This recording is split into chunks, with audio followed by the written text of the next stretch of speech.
இந்த நாளிலும் கூட பலியை குறித்து நாம் பேசுவதற்காக, அதை பற்றி வார்த்தையை கேட்பதற்காக நம்ம வந்திருக்கிறோம். பலினா என்ன அர்த்தம்?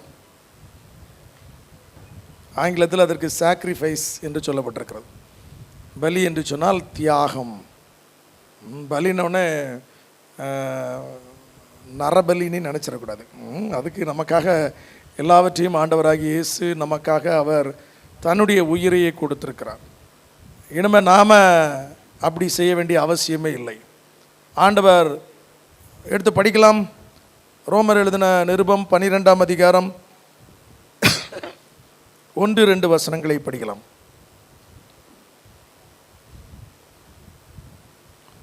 ரோமர் 12. அப்படி இருக்க சகோதரரே, நீங்கள் உங்கள் சரீரங்களை பரிசுத்தமும் தேவனுக்கு பிரியமுமான ஜீவ பலியாக ஒப்பு கொடுக்க வேண்டும் என்று தேவனுடைய இரக்கங்களை முன்னிட்டு உங்களை வேண்டிக் கொள்கிறேன். இதுவே நீங்கள் செய்யத்தக்க புத்தியுள்ள ஆராதனை. நீங்கள் இந்த பிரபஞ்சத்திற்கு ஒத்த வேஷம் தெரியாமல் தேவனுடைய நன்மையும் பிரியமும் பரிபூர்ணமான சித்தம் இன்னதென்று பகுத்தறியத்தக்கதாக உங்கள் மனம் புதிதாகிறதுனாலே மறுரூபமாகுங்கள். இதுல சொல்லப்பட்டிருக்கிறது, உங்கள் சரீரத்தை ஜீவ பலியாக ஒப்பு கொடுக்க வேண்டும். அது மாத்திரமல்ல, உங்கள் மனம் புதிதாகிறதுனாலே மறுரூபமாகுங்கள். நம்மை ஆண்டவருடைய சமூகத்தில் ஜீவ பலியாக ஒப்பு கொடுக்க வேண்டும் என்று விரும்புகிறார். தேவன் நம்மிடத்தில் எதிர்பார்க்கிற காரியம் அதுதான். அவர் நமக்காக இரத்தம் சிந்தி நம்மை மீட்டு இருக்கிறார். அவர் செய்த காரியத்தை நாம் செய்யணும்னு அவசியமே இல்லை. நிறைய சமயத்தில் அவர் நமக்காக சுதந்திரித்து வைத்திருக்கிற மேலான ஆசீர்வாதங்களை அதை நாம் நம்பினால் போதும். ஆண்டவரை நோக்கி பார்க்கிற ஒரு மனிதனுக்கு கிடைக்கிற பாக்கியம் இது. உலகத்தில் எல்லாரும் சொல்லுகிறார்கள், எல்லா மனிதர்களும் சொல்லுகிறார்கள், உப்பை தின்னவன் தண்ணி குடிக்கணும். நாம் தப்பு பண்ணால் நாம் தான் அதற்கு தண்டனை அனுபவிக்கணும். இது எல்லாருக்கும் அப்படிதான். தப்பு பண்ணின இன்னொருவனுக்கு பதிலாக என்னை தண்டியுங்கள் என்று சொன்னால் யாரும் ஏற்றுக்கொள்ள மாட்டார்கள். அது தவறு, சட்டப்படியே தவறு. யார் தவறு செய்திருக்கிறார்களோ அவர்களுக்கு தான் தண்டனை. ஆனால் இங்கே உலகத்தில் இருக்கிற எல்லா தத்துவங்களும் இப்படி தான் சொல்கிறது, நீ தவறு செய்தால் அதற்கு பரிகாரம் நாம் தான் செய்ய வேண்டும்.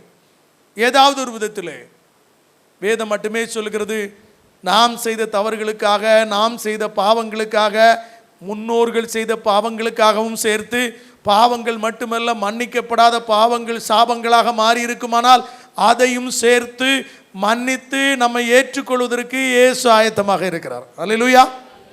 இதுதான் சுவிசேஷம். இதுதான் மற்ற எல்லா காரியத்திற்கும் ஆண்டவரை நோக்கி பார்ப்பதற்கும் ஒரு பெரிய வித்தியாசம். நமக்காக எல்லாத்தையும் அவர் செய்து முடித்து விட்டார். அப்போ நாம் என்ன செய்யணும்? அதை விசுவாசிக்க வேண்டும், அதை நம்ப வேண்டும். நிறைய பேர் நம்புறதில்லை. ஐயோ அது எப்படிங்க, எனக்கு பதிலாக அவர் எப்படி, நான் தானே தப்பு பண்ணியிருக்கிறேன், நான் தானே இன்னும் அந்த மாதிரி அப்படிப்பட்ட உலக தத்துவத்தின் அடிப்படையிலே நாம் நின்று கொண்டிருக்கிறோம். ஆகையினால் தான் நம்மால் எவ்வளவு தூரம் நம்மை தூய்மையாக வைத்துக்கொள்ள முடியுமோ, நல்லது செய்ய முடியுமோ, அல்லது கடவுளை நாம் கவர்ச்சிப்பதற்காக என்ன செய்ய முடியுமோ அதை செய்வதற்கு தூண்டப்படுகிறோம். இதுதான் உலகம் முழுவதும் சொல்லிக் கொடுக்கிறது. ஆனால் ஆண்டவர் சொல்கிறார், நீ ஒன்றும் செய்ய வேண்டாம், உனக்காக நான் எல்லாவற்றையும் செய்து முடித்து விட்டேன்.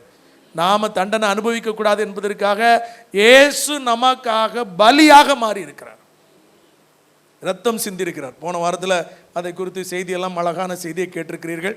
எது முக்கியமான பலி, ஏன் ஆட்டு ரத்தம் நமக்கு பலி செலுத்தக்கூடாது, அதை காட்டிலும் மேலான ஒரு ஆசீர்வாதம் எப்படி இருக்கிறது. அப்போ ஆசீர்வாதம் எங்கே இருக்கிறது என்று தெரியாமல், ஆசீர்வாதம் நமக்கு உண்டாக்கப்பட்டிருக்கிறதை தெரியாமல், அது எனக்கு இல்லை என்பதை போல நாம் வாழ்ந்து கொண்டிருப்பது பைத்தியக்காரத்தனம்.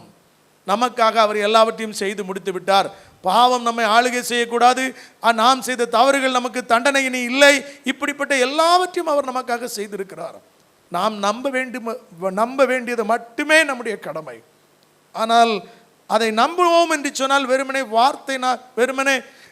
சொல்லினால் அல்ல, அதை செயலிலே காட்ட வேண்டும். ஆண்டவர் எனக்காக எல்லாவற்றையும் செய்து முடித்திருக்கிறார் என்று சொன்னால் நாம் எதையும் செய்ய வேண்டும் என்ற அவசியம் இல்லை. அப்போ நம்ம சும்மா இருக்கணும். அவர் எனக்காக செய்து முடித்ததை நான் நம்பணும். இதுதான் நாம் செய்ய வேண்டிய காரியம். இதை செய்யாமல் நாம எதையாவது செய்ய முயற்சிப்போம் என்று சொன்னால் அதுதான் நம்முடைய சுயம், என்னுடைய விருப்பம், என்னுடைய எண்ணம். ஆண்டவர் நமக்காக எல்லாவற்றையும் செய்து விட்டபோது அவர் கையில் கொடுத்துடணும். அவர் கையில் கொடுக்காம நிறைய சமயத்தில் தேவனுடைய சமூகத்தில் வருவோம், நம்முடைய பிரச்சனையை இறக்கி வைப்போம், போகும்போது மறுபடியும் தூக்கிட்டு போயிடுவோம். இதுதான் ஆண்டவருடைய சமூகத்தில் வருகிற எல்லாருக்கும் நிறைய பேருக்குரிய பிரச்சனை. அவர் கையிலே கொடுத்து விட்டு அவர் சமூகத்தில் வைத்து விட்டு மறுபடியும் எடுத்து போய்விடுவோம். ஆண்டவர் இன்னைக்கு நம்மோடு பேசி கொண்டிருக்கிறார். அவர் நமக்கு செய்தவற்றை நாம் நம்பி அவர் கையில் நம்மை ஒப்பு கொடுப்போம் என்றால், வாழ்க்கையாக இருக்கட்டும், குடும்பமாக இருக்கட்டும், எதிர்காலமாக இருக்கட்டும், எதுவாக இருந்தாலும் அவர் பார்த்து கொள்வார். நாம் செய்ய வேண்டியது என்ன? நாம் அவர் நமக்காக அல்லது யாருக்காகவும் நாம் பலி செலுத்த வேண்டிய அவசியம் இல்லை. நம்முடைய சரீரங்களை ஜீவ பலியாக ஆண்டவருக்கு ஒப்பு கொடுக்கணும். இன்னும் சொல்ல போனால் நம்முடைய மனம் மறுரூபப்படும். மனம் புதிதாவதுனாலே நீங்கள் மறுரூபமாகுங்கள். இது மனம் சம்பந்தப்பட்ட விஷயம். முதல்ல மனதிலே மாற்றங்கள் வரணும். வெளியே மட்டும் மாறினா அதுக்கு பேர் வேஷம். வெளியும் உள்ளும் மாறினால் அதற்கு பெயர் மறுரூபம். வெளியே மட்டும் மாறின வேஷம், அது எதுவாக இருக்கட்டும், வேஷம் போடுகிறார்கள், நடிக்கிறார்கள் என்ற அர்த்தம். வெளியே மட்டும் மாறுகிற மாற்றம் அல்ல, உள்ளான மாற்றமும் வெளியான மாற்றமும் சேர்ந்து வந்தால்தான், இன்னும் சொல்ல போனால் உள்ளான மாற்றம் தான் மறுரூபம். மனம் உள்ளே இருக்கிறது, மனம் மறுரூபம் புதிதாகிறதுனாலே மறுரூபப்படுகிறோம். இதை ஒரு முன்னுரையாக நான் சொல்கிறேன். ஆண்டவர் எடுத்து படிக்கலாம்.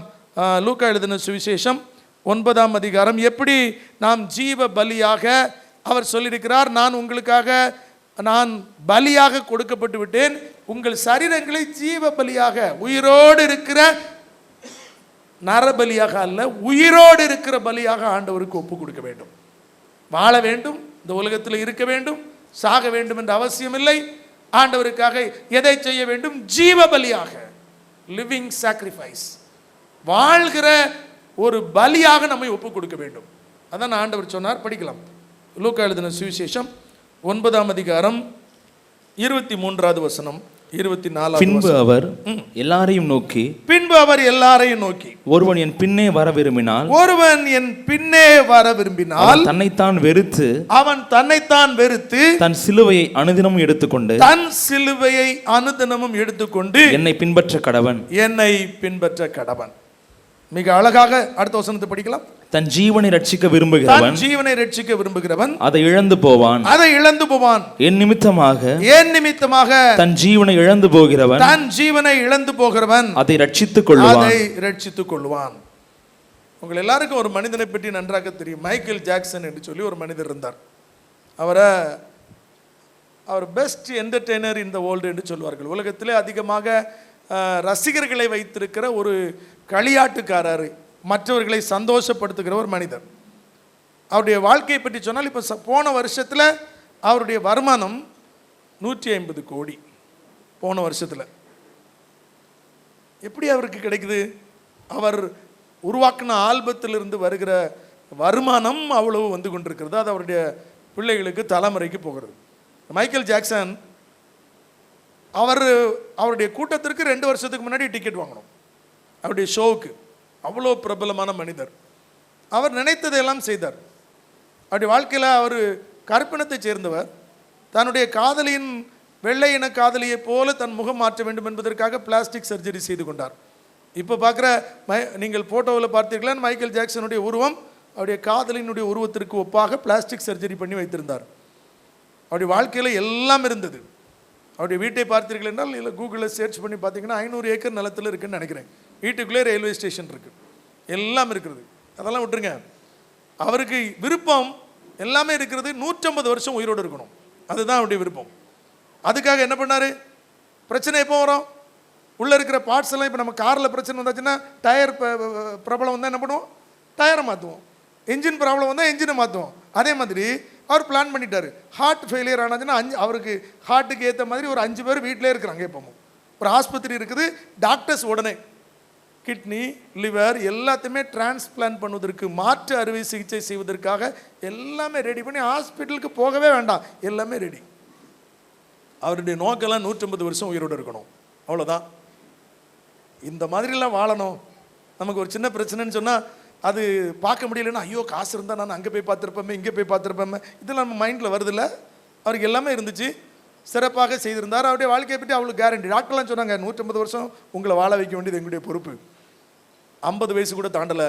ஒரு நாள் தூக்கத்திலே மரித்து போனார். அவ்வளோதான். டாக்டர்கள் அதுக்கப்புறம் அதை ஆராய்ச்சி பண்ணுறதுக்கு எத்தனையோ நாளாச்சு, எப்படி செத்தார் அப்படின்னு சொல்லி. சிம்பிளாக ஒரு ரிப்போர்ட்டை கொடுத்து மேட்டரை முடிச்சிட்டாங்க. தன் ஜீவனை ஆதாயப்படுத்துகிறவன், அதை காத்து கொள்ள வேண்டும் என்று விரும்புகிறவன் இழந்து போவான். நம்முடைய பலத்தினால இந்த உலகத்தில் இருக்கிற எவ்வளோ பெரிய காரியங்கள் இருக்குது, நிறைய விஞ்ஞானங்கள் கண்டுபிடிப்புகள் இருக்கிறது, எல்லாம் இருக்கிறது. இவைகளை வைத்து ஒரு மனிதனுடைய வாழ்க்கையை திருப்திப்படுத்தவே முடியாது. மைக்கேல் ஜாக்சன் அதற்கு ஒரு நல்ல உதாரணம். ஆகையினால் தான் ஆண்டவர் என்ன சொல்லுகிறார் என்று சொன்னால், உலகம் சொல்வதற்கும் ஆண்டவர் சொல்வதற்கும் நிறைய வித்தியாசம் இருக்குது. உலகம் சொல்கிறது நல்லது மாதிரியே இருக்கும், ஆனால் அது சரியாக இருக்குமான்னு தெரியாது. முடிந்த பின்பு தான் தெரியும். ஆண்டவர் எல்லாவற்றையும் அவர் நமக்கு இப்படி சொன்னால் உங்களுக்கு புரியணும்னு நினைக்கிறேன். நம்ம பிள்ளைகளை பற்றி சொல்லும், அடிபட்டு திருந்தட்டு. சொன்னால் கேட்க மாட்டேங்கிறனால அடிபட்டு திருந்தட்டு.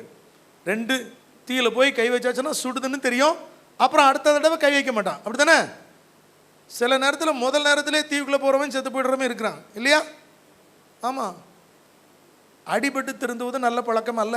அடிபடுவதற்கு முன்னமே திருந்துவது தான் நல்ல பழக்கம். வேதம் சொல்லி கொடுக்கிறது, நீ தவறு செய்து அதனால் அதற்கு பின்பு திருந்துவது அல்ல, அதை செய்வதற்கு முன்னமே நான் உனக்கு சொல்லுகிற சரியான காரியத்தை நீ பின்பற்றினால் பிரச்சனையே வராது. எவ்வளவு பெரிய பிரச்சனை வந்தாலும் அதை மேற்கொள்வதற்கு உன்னால முடியும்.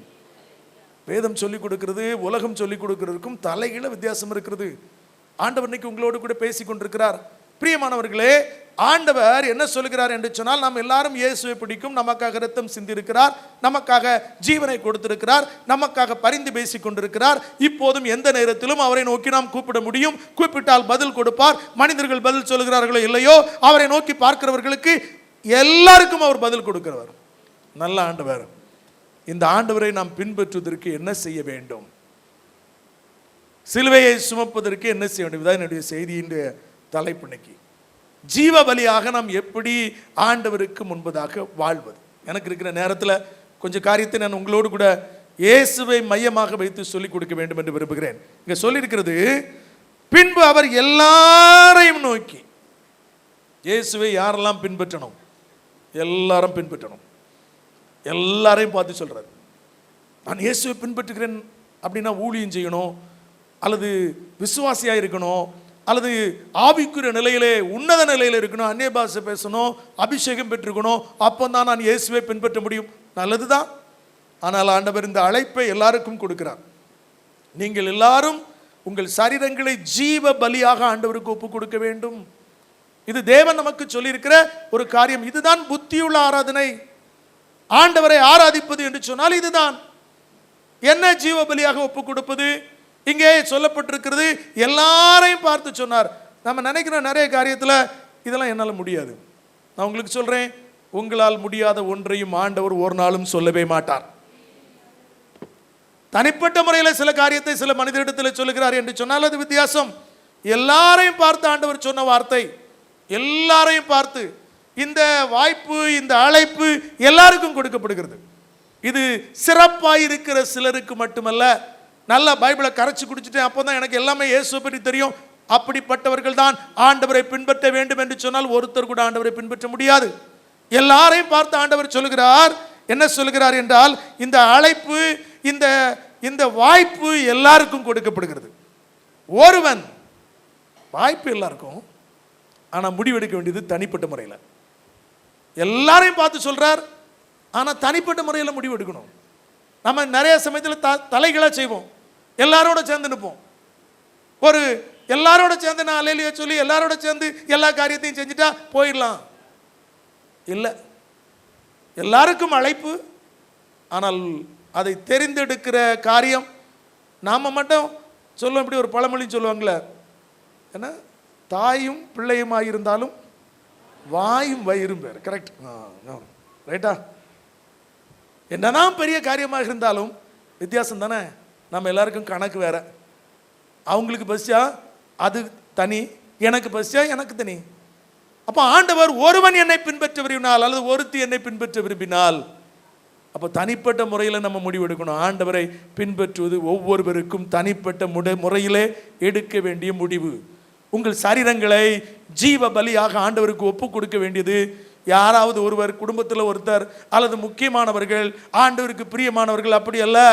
இயேசுவை நோக்கி பார்க்கிற மனிதனாக பிறந்த ஒவ்வொருவரும் இந்த காரியத்தை செய்ய வேண்டும் என்று தேவன் விரும்புகிறார். ஆகையினால் தான் ஒருவன் என்னை பின்பற்றி வர விரும்பினால் ஃபர்ஸ்ட் ஆண்டவரை பின்பற்ற விரும்ப வேண்டும். இயேசுவை பின்பற்றுவது ஒரு பாக்கியம். நான் உங்களுக்கு சொன்னேன், இயேசுவை ஏன் பின்பற்ற வேண்டும்? அவரை பின்பற்றினால் உங்களுடைய பிரச்சனைகள் எல்லாவற்றிற்கும் அவர் ஏற்கனவே தண்டனை அனுபவித்து அதற்காக ஒரு மீட்பையும் ரட்சிப்பையும் உங்களுக்கு உண்டு பண்ணி வைத்திருக்கிறார். வேற ஒரு இடம் சொல்லுங்க பார்ப்போம். எங்க போனாலும் உங்களுடைய பிரச்சனைக்கு நீங்க தான் 5 முறை தொழணும், அங்க வரணும், இங்க வரணும், நிறைய மெத்தட் இருக்கு. எறும்ப கூட மிதிக்க கூடாது. எப்படி செய்ய முடியுங்க இதெல்லாம்? முடியாத ஒன்றை முடிக்க முடியாத ஒன்றை சொல்லி வாழ்க்கை முழுவதும் முயற்சி செய்து ஏமாந்து போவதை காட்டிலும் நமக்காக ஒருவர் செய்திருக்கிறார், இலவசமாக கொடுத்திருக்கிறார். இதை பெற்றுக்கொள்வதற்கு கரும்பு தின்ன கூலியை கொடுப்பதை போல ஒன்று. அவரை பின்பற்றுவது எவ்வளவு முக்கியம். இது இயேசுவை பின்பற்றுறதுனால இயேசுவுக்கு நன்மை இல்லை, உங்களுக்கும் எனக்கும் நன்மை. இயேசுவை பின்பற்றுவது பாக்கியம். இயேசுவை பின்பற்றுகிறவன் புத்திசாலி. அவன் உழைத்து மனிதர்கள் பெற முடியாத ஒன்றை அவரை நம்பி பெற்றுக் கொள்கிறான், அவ்வளவுதான். நம்மால செய்ய முடியாத ஒன்றை இலவசமாக இயேசு கொடுக்கிறார். வாழ்நாள் முழுவதும் படிப்பினாலும் அறிவினாலும் செய்ய முடியாத ஒன்றை இயேசு இலவசமாக கொடுக்கிறார். அப்போ இயேசுவை பின்பற்றுவது நமக்கு பாக்கியம். வேப்பங்க மாதிரி அல்லது கடினமான ஒரு காரியம் மாதிரி நினைக்க கூடாது. இது பாக்கியம். இதை செய்வது கடமை. கடமைங்கிறத விட மேலு இது பிரிவிலேஜ். ஆங்கிலத்தில் சொன்னால் இது அது பேறு பெற்றவர்கள், இயேசுவை பின்பற்றுகிறவர்கள். இப்படிப்பட்ட ஒரு வாய்ப்பை தான் ஆண்டவர் நமக்கு ஏற்படுத்தி கொடுக்கிறார். ஒருவன் என்னை பின்பற்றி வர விரும்பினால் அவன் தன்னைத்தான் வெறுத்து, ஜீவ பலியாக தேவனுக்கு முன்பதாக நம்மை ஒப்பு கொடுக்க வேண்டும் என்று சொன்னால் தன்னைத்தான் வெறுத்து, தமிழில் கொஞ்சம் செல்ஃப் டினையல் என்று ஆங்கிலத்தில் போட்டிருக்கிறது. தமிழில் என்ன எப்படி போட்டிருக்கு? தன்னைத்தான் வெறுத்து, இப்படி சொல்லலாம், தன்னைத்தான் மறுத்து. தன்னல மறுப்பு. இது தன்னல வெறுப்பு இல்லை, தன்னை வெறுப்பது அல்ல. தன்னை வெறுப்பதுன்னா நிறைய பேர் இன்னைக்கு வெறுத்து தானே அலையிறாங்க. ஏன் வாழ்கிறோம், எதுக்கு வாழ்கிறோம்? தற்கொலை பண்ணுறவங்களாம் தன்னை வெறுத்துட்டானே அர்த்தம், அவ்வளோதான். இது தன்னை வெறுப்பது அல்ல. கரெக்டான வார்த்தை தான். அதனுடைய மீனிங் என்னன்னா தன்னல செல்ஃப் டினையல், தன்னலத்தை மறுப்பது, வெறுப்பது அல்ல. நாம் ஒவ்வொருவரும் நம்மை நேசிக்க வேண்டும், நம்முடைய வாழ்க்கையை நேசிக்கணும், வாழ்வை நேசிக்கணும். ஒரே ஒரு வாழ்க்கை தான் இந்த உலகத்தில். ஒவ்வொரு நிமிஷமும் நமக்கு கொடுக்கப்படுகிறது பாக்கியம். சும்மா கேஷுவலாக எடுக்கக்கூடாது. இவைகளெல்லாம் தேவன் நமக்கு கொடுத்திருக்கிற ஈவு. ஆஸ்பத்திரியில் படுத்திருக்கிற மனிதனை போய் கேட்டால் தெரியும், அல்லது கடைசி நேரத்தில் நின்று கொண்டிருக்கிறவனை கேட்டால் தெரியும். டாக்டரிடத்தில் எப்படி கெஞ்சுவார்கள்? சில மணி நேரம் வைக்க முடியுமா? சில மாதங்கள் வைக்க முடியுமா? இதனுடைய அருமை தெரியாமல் நாம் இருக்கிறபடியினால்தான் நாம் அநேக வேளைகளிலே இதனுடைய விலை நமக்கு தெரிவதில்லை. நம்முடைய வாழ்வு எவ்வளவு முக்கியம் என்று சொல்லி இலவசமாக ஆண்டவர் கொடுத்திருக்கிற, அற்புதமாக கொடுத்திருக்கிற நம்முடைய வாழ்க்கையை நாம் சாதாரணமாக தூக்கி போட்டு விடக்கூடாது. அதனால தான் ஏமாத்துறாங்க. இன்னொரு பிறவி ஒரு பிறவியும் கிடையாது. ஒரே தரம் பிறப்பதும் பின்பு நியாய தீர்ப்புக்காக நியமிக்கப்படுவதும் மனுஷனுக்கு நியமிக்கப்பட்டிருக்கிறது. இதில் எந்த ஒரு மாற்றமும் இல்லை. வேதம் மிக தெளிவாக சொல்லியிருக்கிறது. நமக்கு கொடுத்திருக்கிற ஒவ்வொரு நாளும் அற்புதமானது. அதை எப்படி வாழ வேண்டும் என்று கூட ஆண்டவர் நமக்கு சொல்லிக் கொடுக்கிறார். அப்போ தன்னல மறுப்பு என்பது, தன்னைத்தான் வெறுப்பது என்பது மிக முக்கியமான ஒன்று. அதை பற்றி நான் சில காரியங்களை நான் உங்களுக்கு சொல்லிவிட்டு அதற்கு பின்பு சிலுவையை சுமப்பது என்றால் என்ன? நிறைய பேர் நினைக்கிறாங்க சிலுவையை சுமக்கிறது, இயேசுதான் எனக்காக எல்லாத்தையும் சுமந்துட்டார. சிலுவையை சுமப்பதற்கு முன்பு ஆண்டவர் சொன்ன காரியம், ஒருவன் என்னை பின்பற்ற விரும்பினால், சிலுவைக்கு போன பின்பு அல்ல, சிலுவைக்கு போவதற்கு முன்பு ஆண்டவர் சொன்னார், ஒருவன் என்னை பின்பற்ற விரும்பினால் தன்னைத்தான் வெறுத்து அனுதினமும் தன்னுடைய சிலுவை எடுத்துக்கொண்டு வர வேண்டும். இயேசு நமக்காக அவருடைய சிலுவையை சுமந்திருக்கிறார். நமக்கும் ஒரு சிலுவை கொடுக்கப்பட்டிருக்கிறது. அதை மகிழ்ச்சியோடு சுமக்கணும். இயேசு வருத்தத்தோட சிலுவையை சுமந்தாரா? மகிழ்ச்சியோட சிலுவையை சுமந்தாரா? சரீரத்தில் வருத்தம் இருந்தது. ஆனால் உங்களையும் என்னையும் மனதில் வைத்து, என் பிள்ளைகள் நாளைக்கு வாழப்போகிறார்கள், அவர்கள் மகிழ்ச்சியாக இருக்க போகிறார்கள், என்னோடு கூட வரப்போகிறார்கள் என்கிற அந்த சந்தோஷத்தை மனதில் வைத்து சிலுவையை சுமந்திருக்கிறார். சிலுவன் உடனே ரொம்ப வருத்தம், வேதனை. ஐயோ, நல்லா இருக்கிற நாட்களில் சிலுவையா சுமக்க சொல்றீங்க? இன்னைக்கு உங்களுக்கு எல்லா கேள்விகளுக்கும் பதிலை என்னால் முடிந்த வரைக்கும் நான் சொல்ல விரும்புகிறேன். இன்னைக்கு ஆண்டவர் நம்மோடு கூட பேசிக் கொண்டிருக்கிறார். தன்னைத்தான் வெறுப்பது என்று சொன்னால் என்ன? சுயநல வெறுப்பு என்று சொன்னால் என்ன? ஆண்டவராக இயேசு கிறிஸ்து தான் அதற்கு நல்ல உதாரணம். அவர் எப்போதுமே, ஆண்டவர்கிட்ட ஒரு நல்ல குணம் இருக்குது. வெறுமனே சொல்லிட்டு நீ செஞ்சுட்டு வா, செஞ்சுட்டு வந்தால் உனக்கு தர்றேன், ஒரு நாளும் சொல்லவே மாட்டார். நீ இதை செய்தால் உனக்கு கிடைக்கும், இல்லாவிட்டால் உனக்கு இல்லை. இப்படி ஒரு தத்துவமே அவர்கிட்ட கிடையாது. நமக்கு செய்ய சொல்லுவார், செய்வதற்கு நமக்கு அவரே உதவி செய்வார். செய்யும் வரைக்கும் அவர் நம்மை விடவே மாட்டார். பரிசுத்த ஆவியானவருடைய வேலை அதுதான். என்ன ஒரு பாக்கியம்! ஆண்டவருடைய சமூகத்தில் இயேசுவை பின்பற்றுவது எவ்வளவு பெரிய சிலாக்கியம்! அவர் எல்லா காரியங்களும் என்ன சொல்லுகிறது என்றால், எல்லா தத்துவங்களும் நீ இதை செய்தால் உனக்கு நன்மை, செய்யாவிட்டால் போச்சு. படித்து நல்ல மதிப்பெண் எடுத்தால் உனக்கு வேலை, எலிஜிபிலிட்டியே இல்லாமல் போயிடும். இல்லைன்னா தகுதியே உனக்கு இல்லாமல் போய்விடும். ஆண்டவர் யாரையும் தகுதியின் அடிப்படையில் தெரிந்தெடுப்பதில்லை, தெரிந்தெடுத்தவர்களை தகுதிப்படுத்துகிறவர். இதான் அவருடைய இயல்பு. அப்ப ஆண்டவருடைய சமூகத்தில் வருவது எல்லாரும் வரலாம். நாம தான் நம்மளை குறுக்கிக் கொள்கிறோம். இங்கே ஆண்டவர் சொல்லுகிற, ஆண்டவர் தான் நமக்கு ஒரு நல்ல முன்மாதிரி. அவர் சொல்லாமல் எதையும் செய்வதில்லை. அவர் உங்களுக்கு சொல்லாமல் எதையும் செய்வதில்லை. வாக்குத்தத்தம்லாம் என்னங்க? நான் இதை செய்ய போறேன்னு உங்களுக்கு சொல்றாரு. பரிசுத்த கன்னிமரியாள் இடத்துல இயேசு வயிற்றிலே பிறப்பதற்கு முன்பு அவர்களுடைய இருதயத்தை ஆயத்தப்படுத்துவதற்காக தூதனை கொண்டு, ஏன் ஒரே நாளில் வயிறு பெருசாக்கி அப்படி உள்ள குழந்தை வந்துட வேண்டியதானே? செய்ய மாட்டார். அவங்க மனசை ஆயத்தப்படுத்துவார். நம்ம செய்கிற எல்லாமே உணர்வு பூர்வமாக ஏற்றுக்கொள்ளக்கூடிய அளவுக்கு, அது வேண்டும் என்று நாம் தெரிவு செய்து கொள்ளக்கூடிய அளவுக்கு ஆண்டவர் நம்மை ஆயத்தப்படுத்துவார். இதையும் அவரே செய்கிறார். இயேசு பிறக்க வேண்டும் என்பதற்கு அவர் தீர்மானித்து விட்ட ஒன்றை பரிசுத்த கன்னிமரியாள் அவர்களிடத்திலே சொல்லி, கன்னி பெண்ணாய் இருந்த அவர்களுக்கு சொல்லி, அவர்களுடைய இருதயத்தை பக்குவப்படுத்தி அதை ஏற்றுக்கொள்வதற்கு ஆண்டவர் தூதனை அனுப்பி ஆயத்தப்படுத்துகிறார். இதுதான் நம்ம ஆண்டவர்.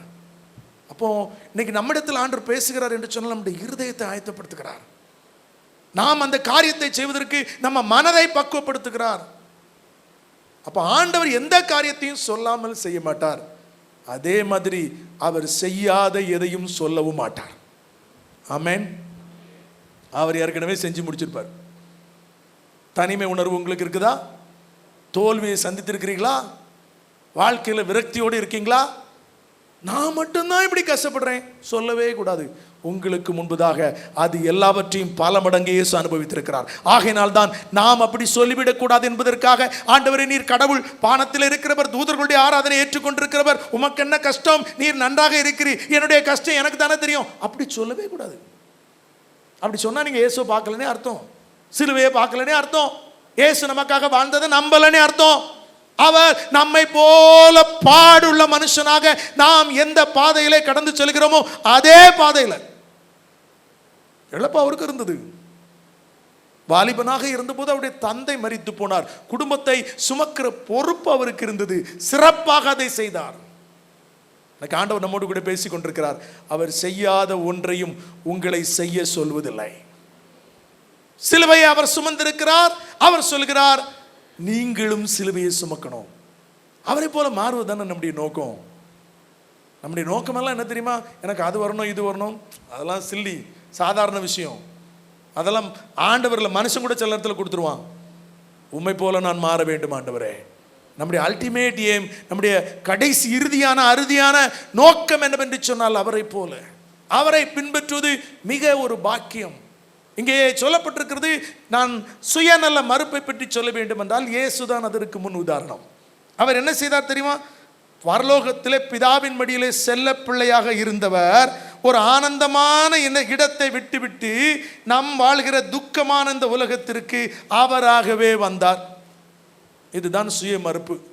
நாமெல்லாம் நிறைய காரியத்தை செய்வோம். எப்படி செய்வோம் தெரியுமா? வேற வழி இல்லாமல் செய்வோம். நிறைய பேர் சொல்லுவாங்க, வாழ்க்கையை அப்படி தானே வாழ்ந்துகிட்டு இருக்கோம், வேற வழி இல்லாமல் இந்த வீட்டில் வாழ்கிறேன், வேற வழி இல்லாமல் அப்படி இருக்கவே கூடாது. எப்பவுமே நம்முடைய வாழ்க்கையில் அப்படி இருக்கணும், எங்கேயோ பிரச்சனை இருக்குன்னு அர்த்தம். எங்கேயோ கட்டப்பட்டிருக்கிறோம், எங்கேயோ மாட்டி இருக்கிறோம். நமக்கென்று ஒரு ஓட்டத்தை நியமித்திருக்கிறார், அதை மகிழ்ச்சியோடு கூட செய்யணும். மகிழ்ச்சி என்பது ஆண்டவருடைய பிள்ளைகளுடைய சொத்து. மகிழ்ச்சி என்பது நம்முடைய அடையாளம். எந்த சூழலிலும் மன மகிழ்ச்சியோடு இருப்பது தான் தேவன் நமக்கு கொடுத்திருக்கிற முதல் ஆசீர்வாதம். இது இல்லாமல் மற்றதெல்லாம் வேஸ்ட். அதை எப்படி செய்வது? ஆண்டவர் என்ன செஞ்சார் தெரியுமா? சந்தோஷமாய் இப்போ நமக்கு இப்போ ஃபேன்லாம் இருக்குது, ஃபேன்லாம் இல்லைன்னு வச்சுக்கோங்க, என்ன விட்டுருங்க, எனக்கு ரொம்ப மோசமாக தான் இருக்கும். இருக்க முடியுமா? ஐயோ, பறக்கும்போது ஃபேனோடையே பிறந்தோம் இல்லை. இதெல்லாம் வந்திருக்கு. கொஞ்சம் வயசானவங்களை கேட்டாச்சுன்னா அவங்க ஃபேனே பார்த்துருக்க மாட்டாங்க அப்போ பிறக்கும்போது. நம்ம இந்த ஜென்ரேஷனில் இருக்கிறவங்க ஓகே பிறக்கும்போதே ஃபேனை பார்த்துருக்கலாம். ஆனால் இல்லைன்னா ஆண்டவர் காலகாலமாய் உலகம் தோன்றுவதற்கு முன்னமாக பிதாவின் மடியிலே செல்ல பிள்ளையாக இருந்தவர். அவருக்கு தான் கஷ்டம். இன்னைக்கு நமக்கு கஷ்டம் இல்லாமல் இருந்துச்சுன்னா கை இல்லாத மாதிரி இருக்கும். நிறைய பேருக்கு என்னடா ஒரு கை இல்லாத மாதிரி இருக்கு, எப்பவுமே கஷ்டத்திலே பழகிட்டோம். இன்னைக்கு ஒன்றுமே, நான் சொல்றது உண்மை ஒன்றும் இல்லையா? அவருக்கு கஷ்டமே படாதவர், கஷ்டப்பட வேண்டிய அவசியமே இல்லாதவர், சுகமாக பரலோக தூதர்கள் நடுவிலே வாசம் பண்ணுகிறவர், பிதாவின் மடியிலே செல்ல பிள்ளையாய் இருந்தவர். அவர் எல்லாவற்றையும் விட்டு நமக்காக மகிழ்ச்சியோடு கூட இந்த உலகத்திற்கு வந்தார். சந்தோஷமான இடத்தை விட்டு பூமிக்கு துக்கமான இடத்திற்கு அவர் வந்தார். பாவம் நிறைந்த இடத்திற்கு வந்தார். நல்ல இடத்தை விட்டுட்டு ஒண்ணுமே இல்லாத இடத்திற்கு வந்தார். எப்படி வந்தார்? பாவிகளின் சிநேகிதனாக அவர் மாறி, அவர் வந்து என்ன சொன்னா, பாவிகளுக்குடைய சிநேகிதர். அவருக்கு எடுத்த பேர் அப்படிதான். அவ்வளோ மகிமையாக வந்த ஆண்டவர் அவரை பற்றி சொல்லப்பட்டிருக்கிறது, உங்களுக்காகவும் எனக்காகவும் அவர் தள்ளப்பட்ட கல்லாக மாற்றப்பட்டாராம். யோசிச்சு பாருங்க. நமக்கு பரலோகத்தில் அவரை எப்போதும் துதித்துக் கொண்டிருந்தார்கள், ஆண்டவரை எப்போதும் ஆண்டவரை ஆராதித்துக் கொண்டிருந்தார்கள். அதை எல்லாத்தையும் விட்டு விட்டு தன்னை தாழ்த்தி பூமிக்கு ஒரு கேலி கூத்தாக வந்த உடனே அவரை, ஐயோ கடவுள் உலகத்துக்கு வந்திருக்காரு, வாங்கையா வாங்கன்னு வரவேற்றுட்டாங்க. கிண்டல், கேலி, அடி, உதை எல்லாம். இது யாரும் செய்யவில்லை. இவர் விருப்பப்பட்டு, அவர் விருப்பப்படாமல் ஒருவரும் அவரை தொட முடியாது. ஆண்டவர் விருப்பத்தோடு கூட உங்களையும் என்னையும் மனதில் வைத்து விட்டு கொடுத்தார். இதுதான் சுய மறுப்புக்கு நல்ல உதாரணம். இயேசுதான் அதை செய்திருக்கிறார். அவரே செய்யும்போது ஆண்டவராகிய இயேசு கிறிஸ்து இதை பற்றி இன்னும் சொல்ல போனோம்னா எடுத்து படிங்க. மத்தேயு 16ஆம் அதிகாரம்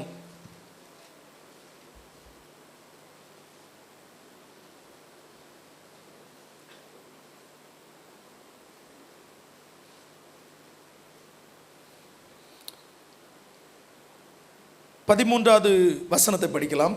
பின்பு இயேசு பிலிப்பு செசரியாவின் திசைகளில் வந்தபோது தம்முடைய சீஷரை நோக்கி மனுஷகுமாரனாகிய என்னை ஜனங்கள் யார் என்று சொல்லுகிறார்கள் ஒரு நல்ல கேள்வி கேட்கிறார். உடனே எல்லாரும் சுருக்கமா சொல்றேன், எல்லாரும் உம்மை தீர்க்கதரிசின்னு சொல்றாங்க, யோவான் ஸ்நானகன்னு சொல்றாங்க, இப்படி நிறைய காரியத்தை சொன்னாங்க. உடனே ஆண்டவர் பேதுருவை பார்த்து கேட்கிறார். பிரதான அப்போஸ்தலனாகிய பேதுருவை பார்த்து கேட்கிறார். பேதுரு ஒரு சிறப்பான பதிலை சொல்கிறார். 16ஆம் வசனத்தில் சொல்லப்பட்டிருக்கிறது, சீமோன் பேதுரு பிரதியுத்தரமாக நீர் ஜீவனுள்ள தேவனுடைய குமாரனாகிய கிறிஸ்து என்றான். இயேசு அவனை நோக்கி யோனாவின் குமாரனாகிய சீமோனே நீ பாக்கியவான், ஆசீர்வதிக்கப்பட்டவன். மாம்சமும் இரத்தமும் இதை உனக்கு வெளிப்படுத்தவில்லை, பரலோகத்தில் இருக்கிற என் பிதா இதை உனக்கு வெளிப்படுத்தினார் அப்படின்னு சொல்லிட்டு பாதாளத்தின் வாசல்களை நான் உன் கையிலே திறவுகோலை கொடுக்கிறேன் அப்படின்னு அள்ளி வீசுறாரு வாக்குத்தத்தத்தை. அவன் சொன்ன ஒரு காரியம், அந்த பேதுரு ஆண்டவருடைய கேள்விக்கு பதில் சொன்னதை பார்த்து ஆண்டவர் அவ்வளோ ஒரு மகிழ்ச்சி. எப்பா, இது சாதாரண மனுஷனால சொல்ல முடியாதுப்பா, மாம்சமும் ரத்தமும் இதை வெளிப்படுத்தல, பரலோகத்தில் இருக்கிற பிதாவை உனக்கு வெளிப்படுத்தினார். நீ ஒரு வெளிப்பாட்டை பெற்ற ஒரு தீர்க்கதரிசியை போல ஒரு மனிதன். அப்படின்னு சொல்லி அவனை ஆசீர்வதிக்கிறார். அப்படின்னு சொல்லிட்டு அதற்கு பின்பு உடனடியாக ஆண்டவர் என்ன சொல்கிறார், அவன் ஒரு நல்ல உண்மையை கண்டுபிடிச்சிட்டான்.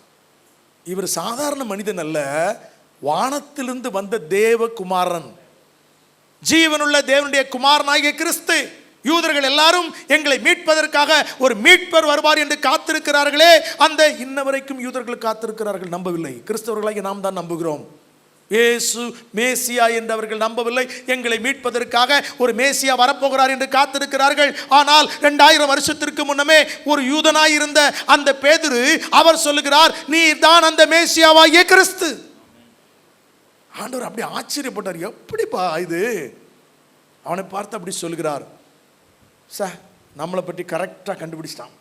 குட், என்னை பற்றி உனக்கு மட்டும்தான் தெரியுது. உங்களை யாராவது புகழ்ந்தாங்கன்னு வச்சுக்கோங்களேன், உனக்கு தெரியுது, எங்கள் வீட்டில் யாருக்கும் தெரியலையே சொல்கிறோமா இல்லையா? நம்ம யாராவது கரெக்டாக ரெக்கக்னைஸ் பண்ணிவிட்டாரா நமக்கு அப்படி ஒரு மகிழ்ச்சி. இவனாவது என்னை பற்றி புரிஞ்சிருக்கிறானே. தப்பாக நான் சொல்லலை. ஏசு அந்த நேரத்தில் என்ன பண்ணார் தெரியுமா? அவர்களை பார்த்து சொன்ன, இதை வேற யார்ட்டையும் சொல்லிடாதுங்கப்பா, இதான் ஆண்டவருடைய எண்ணம், வேற யார்ட்டையும் சொல்லிடாதுங்க அப்படின்னு சொல்லிட்டு ஆண்டவர் எதை பற்றி பேச ஆரம்பிக்கிறார்? சிலுவையை பற்றி பேச ஆரம்பிக்கிறார். சொல்லிக்கிறது அவர் 21ஆம் வசனத்துல, அது முதல் இயேசு தாம் எருசலேமுக்கு போய் மூப்பராலும் பிரதான ஆசாரியராலும் வேத பாரகராலும் பல பாடுகள் பட்டு கொலையுண்டு 3ஆம் நாளில் எழுந்திருக்க வேண்டும் என்பதை தம்முடைய சீஷர்களுக்கு சொல்ல தொடங்கினார். முக்கியமான சம்பவம். அவரை ஜீவனுள்ள தேவனுடைய குமாரனாகிய கிறிஸ்துனி ஒரு மனுஷன் எல்லாருக்கும் முன்னாடி ஓப்பனா ஸ்டேட்மெண்ட் சொல்லி அழகாக வெளிப்படுத்தி விட்டான். ஆண்டவர் அதை அக்செப்ட் பண்ணிட்டார். அதோடு கூட அல்ல, அவர் உடனடியாக அடுத்த வேலை என்ன? அவர் வந்த நோக்கத்தை பற்றி சொல்கிறார். இவர்களுக்கு புரியவில்லை. ஜீவனுள்ள தேவனுடைய குமாரனாகிய கிறிஸ்து என்று சொன்னால் அவர் எவ்வளவு பெரியவர், அவரோடு கூட நாங்கள் இருப்பதற்கு பாக்கியவான்கள். இவர்களுக்கெல்லாம் எல்லாருக்கும் மகிழ்ச்சி. அவர் எவ்வளவு பெரிய கடவுள், அவரோடு கூட இருப்பது எவ்வளவு பெரிய பாக்கியம். அவருடைய ஸ்தானத்தை இவன் நன்றாக புரிந்து கொண்டான். உடனே ஆண்டவரை பார்த்து சொல்றான், வாங்க ஆண்டவரே. மனுஷனை கூப்பிட்டு கவுன்சிலிங் கொடுக்குற மாதிரி யாருக்கு கவுன்சிலிங் கொடுக்குறாரு? இயேசுக்கே. எனக்கு நிறைய பேர் அப்படி தான் செய்வோம். நம்ம ஜெபத்தை பார்த்தீங்கன்னா, நான் தப்பாக சொல்லலை, சும்மா கிண்டலுக்காக சொல்கிறேன். நம்ம ஜெபத்தை பார்த்தீங்கன்னா ஆண்டவருக்கே அட்வைஸ். ஆண்டவரே முதல்ல எனக்கு வீட்டை தாரும், அதுக்கப்புறம் வீட்டுக்கு பின்பு அதை தாரும், இதை தாரும், அப்படி ஒன்றுனா லிஸ்ட்டு போடும். ஆண்டவரே அரண்டுவார். எப்பா உலகத்தையே எவ்வளோ சிஸ்டமேட்டிக்காக நான் படைச்சேன், எனக்கே சிஸ்டம் சொல்லி கொடுக்குறியப்பா. அப்படி சொல்கிறத பார்த்தாச்சுன்னா இப்படித்தான் செய்யணும் அப்படின்னு தோன்ற மாதிரி இருக்கும். நான் தப்பாக சொல்லலைங்க, இங்கேயும் அப்படி தான். அவர் சொல்லுகிறார், கூப்பிட்டு ஆண்டவரை வந்து வாங்க வாங்க வாங்க ஆண்டவரே, தனியாக பேசுவோம். அவரை பார்த்துட்டு சொல்கிறார், இந்த மாதிரிலாம் பேசக்கூடாது, நாங்கள்லாம் உங்களை நம்பி தானே இருக்கோம். அதான் அர்த்தம், நாங்கள்லாம் உங்களை நம்பி தானே இருக்கிறோம். நீர் ஆளுகை செய்வீர், உங்களோடு கூட நாங்கள் ஆளுகை செய்வோம் என்று நினைக்கிறோம். இப்படி இவ்வளவு பெரிய ஆள், நீர் இதை பற்றி பேசலாமா? சாவை குறித்தும் உண்மை உண்மை கொல்லுவார்கள் 3ஆம் நாளில், இது என்ன பேச்சு? ஆண்டவர் அவனை பார்த்து என்ன சொன்னா தெரியுமா? இந்த அளவுக்கு இயேசு கோவப்படுவார்னு எனக்கு தெரியல. நம்மலாம் கோவப்படும்போது ஒரு சின்ன ஒரு திருப்தி, அட்லீஸ்ட் பரவாயில்ல இயேசுவும் ஒரு கோவப்பட்டிருக்காரு அப்படின்னு சொல்லி. அவனை பார்த்து பிரதான அப்போஸ்தலனாகிய அந்த பேதுருவை பார்த்து ஆண்டவர் சொல்கிறார், என்ன சொல்கிறார்? 23ஆம் வசனத்தில், அவரோ திரும்பி பேதுருவை பார்த்து எனக்கு பின்னாக போ சாத்தானே, எனக்கு பின்னாக போ சாத்தானே, நீ எனக்கு இடரலாய் இருக்கிறாய், தேவனுக்கு ஏற்றவைகளை சிந்திக்காமல் மனுஷருக்கு ஏற்றவைகளை சிந்திக்கிறாய் என்றார். ஒரு அற்புதமான வார்த்தை. ஆனால் ஆண்டவர் சொல்றது ரொம்ப ஆச்சரியம். என்ன அப்படி பெருசா தப்பு பண்ணிட்டாங்க? அவன் ஒன்றும் பெருசாக தப்பு பண்ணலை. ஆண்டவரே உமக்கு இப்படிலாம் நடக்கக்கூடாது. நமக்கு ஒரு கஷ்டம் வரும்போது உங்களுக்கு போய் இப்படி நடந்திருக்கேன்னு சொன்னால் நமக்கு ஒரு ஆறுதலாக இருக்கும்ல. பரவாயில்ல சார், என்ன கரிமா பேசுகிறான். அவர் சொல்லுகிறார், என்ன ஆண்டவர் சொல்லுகிறார், நான் மரித்து 3ஆம் நாள் நான் அடிக்கப்பட்டு கொலை உண்டப்பட வேண்டும் என்று சொன்ன போது அதை தாங்க முடியாமல் அவன் ஓடி வந்து சொல்லுகிறான், ஆண்டவரே இது உமக்கு நடக்கக்கூடாது. அவருடைய கரிசனையாக போய் சொல்லுகிறான். ஆண்டவர் மேல பாசத்தோடு கூட சொல்லுகிறான். பார்த்தால் அப்படித்தான் தெரியும். ஆனால் ஆண்டவருடைய நோக்கெல்லாம் என் மேலே நான் பாசமாய் இருப்பதற்காக அல்ல, நான் பிதாவின் சித்தத்தை செய்வதற்காக வந்திருக்கிறேன். அவருடைய சித்தத்தை செய்வதுதான் என்னுடைய வேலை. என்னை பற்றி இன்னும் கவலைப்படக்கூடாது. சுயத்தை மறுப்பதற்கு ஆண்டவர் முதல் உதாரணம். என்ன அர்த்தம்னா, இவன் என்ன சொல்றான், ஆழமா சொல்ற, இத நீங்க யார் ஆண்டவரே, அதை விட்டுட்டு இப்படி போய் சாதாரணமான ஒரு காரியத்தை செய்யலாமா? இதெல்லாம் நடக்கக்கூடாது. இங்கதான் சுயம். நான் யார் தெரியுமா? நான் படிப்பு என்ன தெரியுமா? நான் எவ்வளவு நல்லது செஞ்சிருக்கேன் தெரியுமா? இந்த குடும்பத்திற்காக நான் எவ்வளவு பாடுபட்டு இருக்கிறேன் தெரியுமா? என்ன போய் சுயம். நம்முடைய ஸ்தானத்தை நாம் பெரிதாக வைத்துக் கொள்வது. இயேசுவை விட ஸ்தானம் உள்ளவர்கள் உலகத்தில் யாரும் இல்லை. அவர் சொல்லுகிறார், இப்படிப்பட்ட காரியத்தை சொல்லுவது இடறல். நீ மனுஷனுக்கு ஏற்ற விதமாய் சிந்திக்கிறாய், தேவனுக்கு ஏற்ற மாதிரி சிந்திப்பதில்லை. அவனை கடிந்து கொள்ளுகிறார். அவ்வளவு மோசமான வார்த்தையை சொல்லி திட்டுகிறார். அவனை சாத்தானே என்று சொல்லி விரட்டுகிறார். இன்னைக்கு நாம எப்படி இருக்கிறோம்? நல்ல உதாரணத்தை சொல்லியிருக்கிறேன். சுயத்தை வெறுப்பது என்று சொன்னால் நமக்குன்னு ஒரு ஸ்டேட்டஸ், நமக்குன்னு ஒரு காரியத்தை வச்சிருக்கிறோம். அந்த ஸ்தானத்தை அப்படி மெயின்டைன் பண்றதுக்கு முயற்சிக்கிறோம். தப்புன்னு நான் சொல்லலை. ஆண்டவருடைய சமூகத்தில் தேவ நாம மகிமைக்காக, ஆண்டவருக்காக அவைகளை விடுவதற்கு ஆயத்தமா? அதை விடுறதுக்கு பிடிக்கவே பிடிக்காது. சுயத்தை மறுப்பது இது யாரோ கட்டாயப்படுத்தி வேற வழி இல்லாமல் கொடுக்கிற காரியம் அல்ல. நீங்களே விருப்பப்பட்டு என் ஆண்டவருக்காக, என் நாம தேவ நாம மகிமைக்காக அவர் செய்ததை போல நான் என்னுடைய சுயத்தை விட்டு கொடுக்கிறேன். இயேசுவே அவ்வளவு பெரிய ஸ்தானம், அதுல எந்த பொய்யும் கிடையாது. அவர் ஜீவனுள்ள தேவனுடைய குமாரனாகிய கிறிஸ்து. உமக்கு எப்படி ஆண்டவர் எப்படி நடக்கலாம்? எனக்கு எப்படி இப்படி நடக்கலாம்? 40 நாள் உபவாசம் இருந்திருக்கிறேன், ஆண்டவருக்காக அதை செய்திருக்கிறேன், எத்தனை ஆலயத்தை கட்டி கொடுத்திருக்கிறேன். எனக்கு போய் கொரோனா வந்துட்ட வரக்கூடாது? எனக்கு போய் சுகர் வந்துட்ட ஏன் வரக்கூடாது? இங்கதான் சுயம் இருக்குது. ஆண்டவர் இன்னைக்கு நம்மோடு கூட பேசி கொண்டிருக்கிறார். ஆண்டவராகிய இயேசு கிறிஸ்து சிம்மாசனத்தை விட்டு பலிபீடத்தில் ஒருத்தன் கூட அவரை கொண்டு போய் கடத்தல, இவரே தன்னை கொண்டு போய் கடத்தினார். வசனங்கள் படிக்கிறதுக்கு நேரம் இல்லை, அவரே தன்னை கொண்டு போய் நடத்து. இது யாரும் சொல்லி செய்யக்கூடாது. நிறைய விஷயத்த சொல்லி செய்யறதுனால தான் ஒன்றும் இல்லாமல் போயிடுது. காணிக்கை கொடுக்கறது சொல்லி செய்யறது, தியாகம் பண்ணுறது சொல்லி செய்யறது. தானா வரணும். முடிவு மட்டும் நம்ம கரெக்டாக எடுக்கிறோம். நமக்கு பிடிச்சதை மட்டும் யாராவது சொல்லியே செய்கிறோம். நான் இது எனக்கு தான் பிடிச்சது, அது யாரும் சொல்ல வேண்டியதில்லை, தானாக செஞ்சிருவோம். ஆனால் ஆண்டவருக்காக விட்டு கொடுப்பது, ஆண்டவருக்காக தியாகம் பண்ணுறது, இது தானாக வரணும். சுய வெறுப்பு என்பது யாரோ சொல்லி வருவதல்ல, அது தனக்குள்ளே வரணும். நாம விருப்பப்பட்டு இயேசு எப்படி சிம்மாசனத்தை விட்டு இந்த உலகத்திலே வந்து அவர் நமக்காக பலிபீடத்திலே தன்னையே கிடத்தினாரோ. ஒரு வசனத்தை படிச்சீங்கன்னா உங்களுக்கு நல்லா தெரியும். படிங்க. 2 தீமோத்தேயு 3ஆம் அதிகாரம் 1 முதல் 5 வசனம். இதில் ஒரு 20 அடையாளத்தை சொல்கிறார். கடைசி நாட்களில் என்னெல்லாம் நடக்கும்னு சொல்லி ஆண்டவர் சொல்கிறார். 2 தீமோத்தேயு 3ஆம் அதிகாரம் 1 முதல். மேலும் கடைசி நாட்களில் கொடிய காலங்கள் வரும் என்று அறியுங்கள். எப்படியெனில் மனுஷர்கள் தற்பிரியராயும். எப்படி தற்பிரியராயும்? 2 காரியம் தான் ரொம்ப சொல்ல. முதல் வசனம் படிக்கும். ஃபர்ஸ்ட் பாயிண்ட், அதுல 20 பாயிண்ட் சொல்றார். கடைசி நாட்களில் மனுஷங்களாம் எப்படி இருப்பாங்க தெரியுமா அப்படின்னு சொல்லிட்டு அதுல நம்பர் 1 தற்பிரியராயும் பணப்பிரியராயும். அதுக்கு மேல வேண்டாம் நமக்கு, இந்த 2 போதும். இன்னைக்கு எல்லாரும் இந்த ஃபோன் வச்சிருக்காங்களா, ஃபோனை வச்சுட்டு என்ன எடுப்பாங்க? எப்படி? அதுக்கு ஒரு குச்சி வேற, அப்படி தானே? தப்பாக சொல்லலைங்க, தம்பி மாறலாம் அல்லது தங்கச்சி மாறலாம், தப்பாக நினைக்க கூடாது. தன்னைத்தானே ஃபோட்டோ எடுத்துக்கொள்வது, இதான் சொல்லியிருக்காரு ஆண்டவர். இப்போ புரியுதா? கடைசி காலம் வந்துட்டுன்னு நீங்கள் சொல்ல வேண்டியதில்லை. அவனே அவனை ஃபோட்டோ எடுத்து அதை பார்க்குறது. எல்லாரையும் கூட்டமாக வச்சு இப்போ உங்களெல்லாம் வச்சு எடுக்கணும்னா அதுக்கு ஒரு மெத்தடு. எப்படின்னா செல்ஃபி எடுத்தால் போதும். அதில் முக்கியமாக யார், இப்போ நான் செல்ஃபி எடுத்தால் நான் தெரியுமானா தெரிய மாட்டேனா? பெருசாக தெரிவேன். செல்ஃபி எடுக்கிறவங்கலாம் ஐயோ என்ன பாசமாக எடுக்கிறான்னு நினைக்காதுங்க, அவன் மூஞ்ச பெருசாக காட்டுறதுக்கு தான் எடுக்கிறான். கடைசி நாட்களிலே மனுஷர்கள் தற்பிரியராயும்.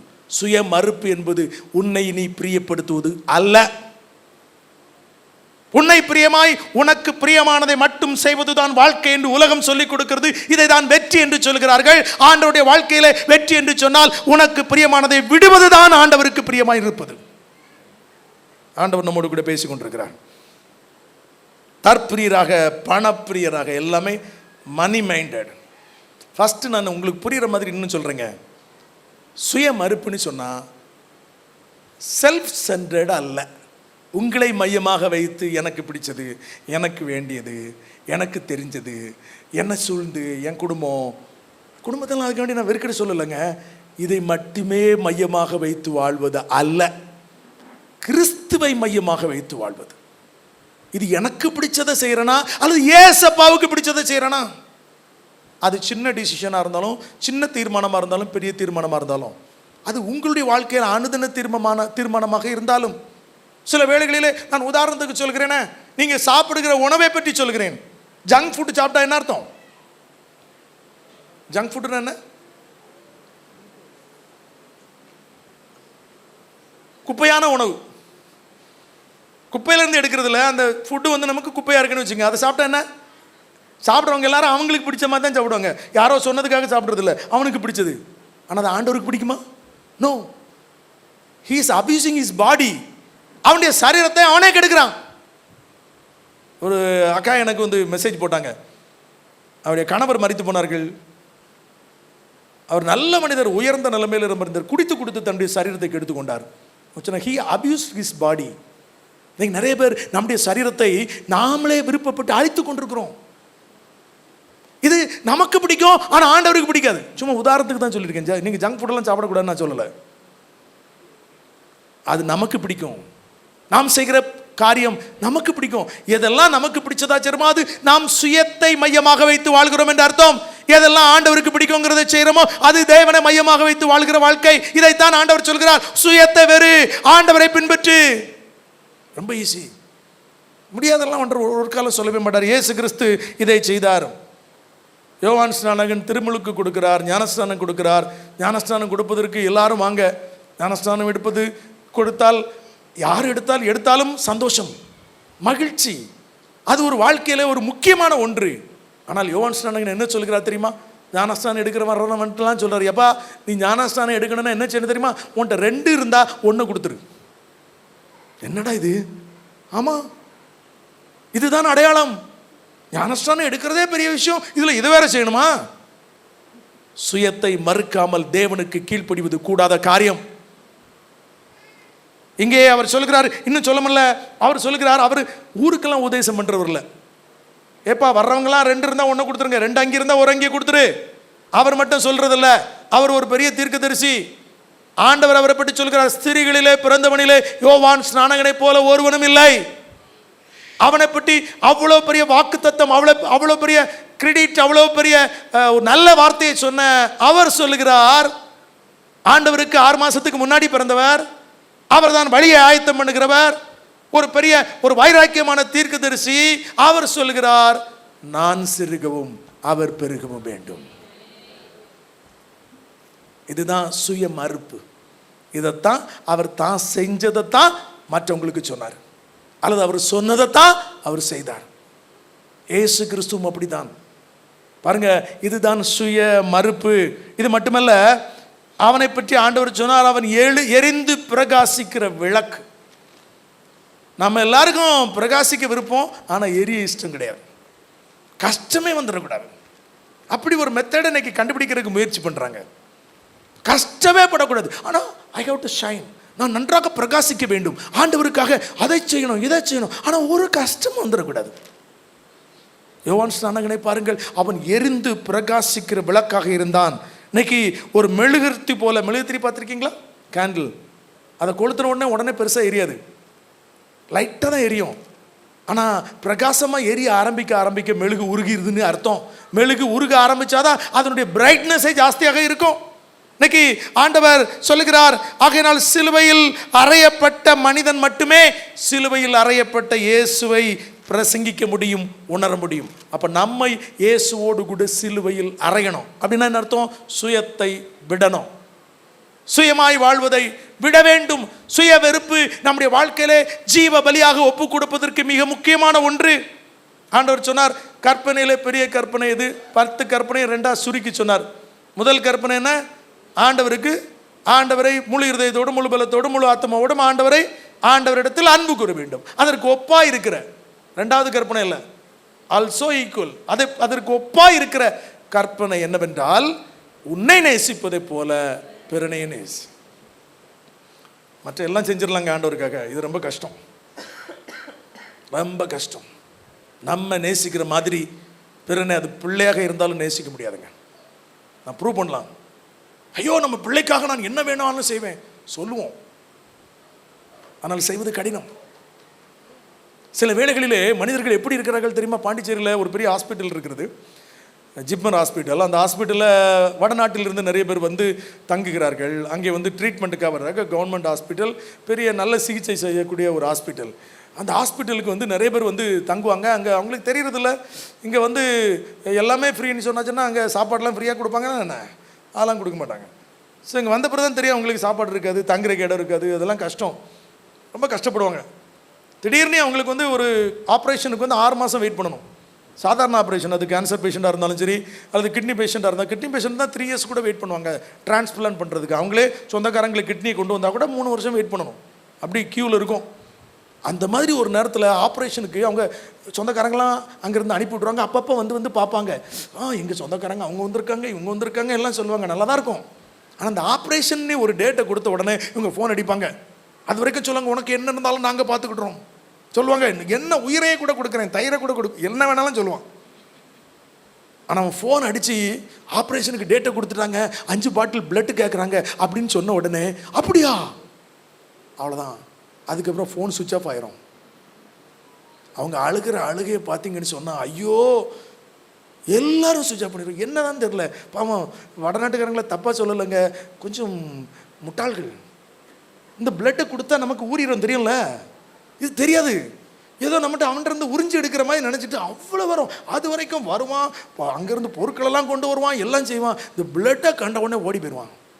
அவங்கெல்லாம் அழுவாங்க, ஐயோ வெளியே நின்று பெண்களெல்லாம் பாவங்க, ஆண்களை பார்த்து பேச மாட்டாங்க, அப்படியே அழுவாங்க. ஐயோ டாக்டர் சொல்லுற பிளட் வந்தால் தான் ஆப்ரேஷன், இல்லாட்டி இன்னொரு 6 மந்த்ஸ் போஸ்ட்போன் பண்ணிடுவோம். கர்த்தருடைய பெரிதான கிருபையினால இப்படிப்பட்டவர்களுக்கு நிறைய உதவி செய்வதற்கு ஆண்டவர் கிருபை செய்திருக்கிறார். சமீபத்தில் ஒரு 12 வயது பெண்ணுக்கு ஒரு முக்கியமான ஆப்ரேஷனுக்கு ஒரு சகோதரன், அவர் ஒரு ஹிந்தி சகோதரன் தான், ஏன்னா ஹிந்தி பேசுகிற சகோதரன் தான்.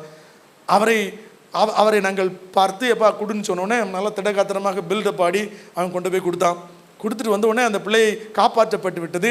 அது ஒரு முக்கியமான ஆப்ரேஷன். 4 மாதமாக இருக்கிறாங்க. அடுத்த ஒரு வாரம் கழித்து அவள் வெளியே வந்த உடனே நாங்கள் சொன்னோம், இவன் தான் உனக்கு 2 பாட்டில் பிளட்டு கொடுத்தாமா, 1.5 யூனிட் கொடுத்துருக்குறான்னு சொன்ன உடனே அந்த பெண்ணுடைய கண்களில் கண்ணீர் அப்படியே காலில் விழுந்து அவனுடைய அப்படியே தொட்டு கும்பிடுது. பார்த்து அப்படி பாருங்க, ஒரு 12 வயசு உள்ள பிள்ளை. ஒரு சின்ன காரியம் ஒரு மனிதனுக்காக செய்வதற்கு, ஒரு திரும்ப ஊறக்கூடிய இரத்தத்தை கொடுப்பதற்கு மனிதனுக்கு மனமில்லை. மனங்கள் எல்லாம் இப்போது மரமாக மாறிவிட்டது. ஆண்டவர் இன்னைக்கு நம்மை பார்த்து சொல்கிறார், நாமும் அவர்களைப் போல இருக்கக்கூடாது. சுயத்தோடு கூட வாழ்ந்து நமக்காக இந்த உலகத்தில் அனுபவித்து வாழ்வது ஒரு வாழ்க்கை அல்ல. இயேசு இன்னைக்கு உங்களை அழைக்கிறார் அவரை போல வாழ்வதற்கு, இயேசு போல மாறுவதற்கு. இட் இஸ் ஃபர்ஸ்ட் ஸ்டெப், இதுதான் முதற்படி. உங்களை நேசிக்கிற மாதிரி மற்றவங்களை நேசிக்க ஆரம்பியுங்கள். முழுவதும் இல்லாவிட்டாலும் உன்னிடத்தில் அன்பு கூறுவது போல பிறனிடத்திலும் அன்பு கூறு. நாம் எவ்வளவு தூரம் நமக்கு மறுப்பு தெரிவிக்கிறோமோ அவ்வளவு தூரம் தான் மற்றவர்களை நாம் நேசிக்க முடியும். எவ்வளவு தூரம் நாம் நமக்கு மறுப்பு தெரிவிக்காமல் இருக்கிறோமோ அவ்வளவு தூரம் நாம் மற்றவர்களை நேசிக்காமல் இருக்கிறோம் என்ற அர்த்தம். என்னுடைய விருப்பம், என்னுடைய விருப்பங்கள், என்னுடைய ஆசைகள், இவைகள் எல்லாம் விருப்பத்தோடு கூட, வேண்டா வெறுப்பாக அல்ல, கட்டாயமாக அல்ல, கடமையாக அல்ல, விருப்பத்தோடு. இயேசு எனக்கு சொல்லியிருக்கிறார், என்னை மறுக்க வேண்டும். ஆண்டவர் 4 பேர்கிட்ட சொன்னார். ஆண்டவர்கிட்ட ஆண்டவரே நித்திய ஜீவனை சுதந்திரிப்புக்குன்னா என்ன செய்யணும்? ஒரு ஆள் இல்லை, 2 ஆள் இல்லை, 4 பேர்கிட்ட சொன்னார். உனக்கு இருக்கிற எல்லாத்தையும் விற்று ஆண்டவர் என்ன தரித்திரருக்கு கூடு. பைத்தியக்காரத்தனமாக தோன்றும். ஆண்டவர் நீ ஒன்றும் வச்சுக்க கூடாதுன்னு சொல்லவே இல்லை. ஆசீர்வாதங்களை தருகிறவர் ஆண்டவர். ஆனால் நம்முடைய பற்று அதன் மேலே இருக்கக்கூடாது. அதுதான் என்னுடைய வாழ்க்கை, இதுதான் என்னுடைய வாழ்க்கையின் ஸ்தானம், இதை நம்பித்தான் நான் வாழ்கிறேன். ஆசீர்வாதத்தின் மேல் கண் வைக்காதபடி ஆசீர்வாதத்தை கொடுக்கிற ஆண்டவர் மேல் கண் வைக்க பழக வேண்டும். ஆசீர்வாதம் வேண்டாம் என்று ஆண்டவர் ஒரு நாளும் சொல்லவில்லை. ஆசீர்வாதத்தை கொடுக்கிறவர் ஐஸ்வர்ய சம்பூர்ணர். ஆனால் அதுதான் என்னுடைய வாழ்க்கை, இதுதான் என்னை காப்பாற்றும், இதுதான் என்னை நடத்தும். அவர் தான் என்னை நடத்துவார். வயதானவர்களுக்கு நான் எப்பவுமே சொல்றது உண்டு, எனக்கு ஒரு நல்ல ஆண் பிள்ளை இருக்கிறது, 5 ஆண் பிள்ளை இருக்கிறது. சும்மா ஒரு யாராவது அப்படி இருந்தால் தப்பாக நினச்சிடுறாங்க. எனக்கு ஒரு கவலை இல்லை. கடைசி காலத்தில் எனக்கு என்ன ஊற்றும், என்ன ஊற்றும், புரியுதா உங்களுக்கு? சொன்ன மாதிரியே நடக்கும். சொன்ன மாதிரியே நடக்கும். நீங்களே தான் தீர்மானம் பண்ணிட்டீங்களா, கடைசி காலத்தில் உங்களுக்கு சாப்பாடு கிடையாது, என்னது காஞ்சி தான் போ. இப்படியே நம்ம எண்ணமே அப்படிதான் இருக்குதுங்க. இப்படி சொல்றது, ஒன்ன மாதிரி இல்லை, சிங்கக்குட்டி மாதிரி 5 பிள்ளைங்களை பெற்று வச்சிருக்கிறேன் அப்படி சொன்ன ஆட்கள்லாம் கஞ்சிக்கு கூட வழி இல்லாமல் இருக்கிறத நான் பார்த்துருக்கிறேன். 10 தலைமுறைக்கு சொத்து சேர்த்து வச்சிருக்கிறேங்கிறவெல்லாம் இந்த மாதிரிலாம் தயவு செய்து பேசவே கூடாதுங்க. அதுதான் நம்பிக்கை. இது என்ன பிரச்சனையை உண்டாக்குதுன்னு சொன்னால், அந்த பிள்ளைங்களை ஜாஸ்தி டிபெண்ட் பண்ண வச்சு அவனால் முடியாத காரியத்தை எதிர்பார்த்து கடைசியில் இருக்கிற அன்பம் ஒன்றும் இல்லாமல் போய். ஆண்டவரை நம்புங்க. நீங்கள் கடைசி காலத்தில் தாங்க முடியாமல் நடக்க முடியாமல் கஞ்சி தான் குடிக்க முடியுங்கிற நிலைமை உங்களுக்கு வேணுமா என்ன? முதிர் வயதிலும் கனி தந்து பசுமையும் புஷ்டியுமான மரத்தை போல் இருப்பேன். ஆமாம், அப்படி சொல்லுங்க. யாருடைய உதவியும் தேவையில்லை. கடைசி காலத்தில் என் கைப்பிடிச்சு கொண்டு போனாலும் ஏன் கைப்பிடிக்கணும்? நமக்கு நம்ம தைரியமாக இருப்போம், அவ்வளோதான் சொல்லணும். நான் இப்போ சொல்ல, வாக்கு தத்தத்திற்கும் வயதுக்கும் சம்பந்தமே இல்லை. காலை மாதிரி இருக்கணும். 85 வயசில் சொன்னார், மலைக்கு நான் ஏறி போவேன்ப்பா, அந்த அளவுக்கு பலன் இருக்கு. இதுதான் நம்பிக்கை, இதுதான் விசுவாசம். ஆண்டவரை சார்ந்து இருக்க வேண்டும். மனிதர்களை சார்ந்து இருந்தால் அவ்வளோதான். அது இன்னும் ப்ரெஷர், நமக்கும் ப்ரெஷர், சார்ந்து இருக்கிறவங்களுக்கும் ப்ரெஷர். இன்னைக்கு உலகம் இப்படிப்பட்ட சுயநலமான வாழ்க்கைக்கு நேராக நடத்துகிறது. இதுதான் சரி என்று சொல்லுகிறது. இதை செய்யாவிட்டால் மனதிலே தாங்கல் வருகிறது. எவ்வளவு தூரம் அன்பும் பாசமாய் இருக்கிறவர்கள் கடைசி நாட்களை ஏதோ ஒன்றை செய்யாவிட்டால் அவர்கள் மேல கோபம், அவர்கள் மேல எரிச்சல், சாபம் கூட போடுறாங்க. எதுக்கு? கர்த்தரை நம்புகிறவனோ செழிப்பான். அந்த வார்த்தையை மறந்துடக்கூடாது. கர்த்தரை நம்பாதவன் செழிக்க மாட்டான். இன்னைக்கு ஆண்டவர் நம்மோடு கூட பேசி கொண்டிருக்கிறார். நல்ல சமாரியனுடைய கதை எதற்காக ஆண்டவர் சொன்னார் தெரியுமா? தேவை உள்ளவர்களுக்கு நாம் நம்மை விட்டு கொடுத்து செய்ய வேண்டும். நல்ல சமாரியனுடைய சம்பவத்தில் சொல்லப்பட்டது, அவருக்கு என்ன கொடுத்தார்? தன் கைக்கு வைத்திருந்த பணத்தை கொடுத்தார், பாக்கெட் மணியை கொடுத்தார். தன் கையில் வைத்திருந்த தண்ணீரை கொடுத்தார். தனக்கு வைத்திருந்த பிரயாணத்திற்கு மருந்துக்காக வைத்திருந்த அவர் என்ன செய்தார்? அவருடைய எண்ணெயை கொடுத்தார். அவருடைய காரை கொடுத்தார். கழுதன அந்த காலத்தில் கார் தானே, வாகனம்.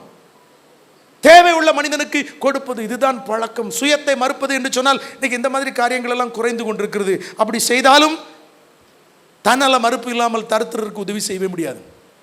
நீங்களே செக் பண்ணிக்கோங்க. கடைசியை யாருக்கு உதவி பண்ணணும்னு சொல்லி நீங்களே பாருங்க. பழக்கமாக செய்கிற சில காரியங்களை தர்மம் என்று சொல்லி அது இழந்த நாட்கள் அதற்கு இப்படி செய்கிறோம். இதை பற்றி நான் பேசலை. விருப்பப்பட்டு தேவை உள்ளவர்களுக்கு உங்களுக்கு வைத்திருந்ததை மற்றவர்களுக்கு பகிர்ந்து கொடுக்கும்படியாக கடைசியில் எப்போ செஞ்சோம்? நீங்களே ஜஸ்டிஃபை பண்ணுங்க. நீங்க சுயமா இருக்கிறீர்களா அல்லது சுயத்தை மறுத்திருக்கிறீர்களா? இயேசுவை பின்பற்றுகிறீர்களா, இயேசுவை பின்பற்றவில்லையா? ஆண்டவர் இன்னைக்கு நம்மோடு கூட பேசி கொண்டிருக்கிறார். ஆண்டவர் தேவாலயத்தில் காணிக்கைப்பட்டி பக்கத்தில் போய் நின்றுக்கிட்டார். உங்களுக்கு எல்லாருக்கும் அந்த சம்பவம் நல்லா தெரியும். காணிக்கைப்பட்டி பக்கத்தில் போய் ஆண்டவர் போய் நிற்கிறாரு. எதுக்கு? எவ்வளோ காணிக்கை வருதுன்னு சொல்லி கவுண்ட் பண்ணுறக்கா? அப்படிலாம் இல்லை. அவ்வளோ வரும். என்ன போடுகிறார்கள்? அவர்கள் விருப்பத்தின்படி நிறைய போடுறாங்க. அந்த காலத்தில் ஓப்பனாக போடுவாங்க போல் இருக்கு. எல்லாரும் பார்க்குற மாதிரி போடுறாங்க. அங்கே ஒரு ஏழை விதவை வந்து 2 காசை போடுறான். அவன், நான் நினைக்கிறேன் இது கற்பனை தான், 2ல் 1 போடணுன்னு தான் வந்திருக்கலாம். ஆனால் இயேசுவை பார்த்த உடனே, ஏன்னா மீதி 1 வச்சு அவர் வீட்டுக்கு போகணும்ல, வீட்டுக்கு போய் சாப்பிடணும்ல, ஃபாஸ்டிங்கில் வந்திருக்கல, சாபத் டேல, அதனால் ஃபாஸ்டிங்கில் வந்திருக்க, வீட்டில் போய் சாப்பிடணும். 2ல் 1 வச்சுக்கலான்னு சொல்லி தான் போயிருப்பா. ஆனால் ஏசோ பார்த்தோன்னே 2ஐயும் போட்டா. ஆண்டவர் என்ன பண்ணார் தெரியுமா? ஏப்பா எல்லாரும் காட்டிலும் இவ தான் ஜாஸ்தி போட்டா. என்ன கணக்கு தெரியுமா? எல்லாரும் எவ்வளோ போடுறாங்கங்கிறதான் பார்ப்பாங்க. இது உலகம் எல்லாம் அப்படி தான். யார் நிறைய போட்டான்னா கவுண்ட் பண்ணுறது. ஆண்டவர் அங்கே போடுறத கவுண்ட் பண்ண மாட்டார். போடாமல் எவ்வளோ வச்சுருக்கோம் பார்த்தீங்களா, இதை கவுண்ட் பண்ணுவார். இதுதான் வித்தியாசம். இப்போ புரியுதா? நிறைய பேர் நான் ஆண்டவருக்காக என்ன செய்தேன் எல்லாம் மாய மூடிடணும். அவ்வளோத்தையும் வச்சுக்கிட்டு ஆண்டவர் கொடுத்த அவ்வளோ ஆசீர்வாதத்தில் அவர் அள்ளி அள்ளி கொடுப்பாரு. நம்ம கிள்ளி கிள்ளி போட்டுட்டு அள்ளி போட்ட மாதிரி நம்ம சொல்லிக்குவோம். இது எவ்வளோ கொடுமை, அநியாயம் இல்லை? ஆண்டவர் எப்போதும் நாம் எவ்வளவு கொடுத்தோம் என்று பார்க்கிறவர் அல்ல, வைத்துக்கொண்டு எவ்வளவு கொடுக்காமல் வைத்திருக்கிறோம் என்று சொல்லி அவர் கருமையாக நம்மை பார்ப்பதில்லை. நம்முடைய தாராள குணத்தை வெளியே காட்டிக் கொண்டிருக்கிறோமே, அதை உணர்த்துவதற்காக சொல்லுகிறார்.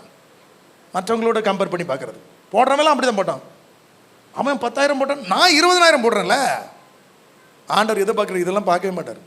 எவ்வளோ போடாமல் வச்சுருக்கிறேன், ஆண்டவர் உனக்கு எத்தனை நாட்கள், எத்தனை நன்மைகள், எவ்வளோ ஆசீர்வாதங்கள். அதனால தான் ஒரு காலம் ஆண்டவர்கிட்ட போய், ஆண்டவரே நான் உமக்காக அதை செஞ்சேன், தயவு செய்து சொல்லவே முடியாது.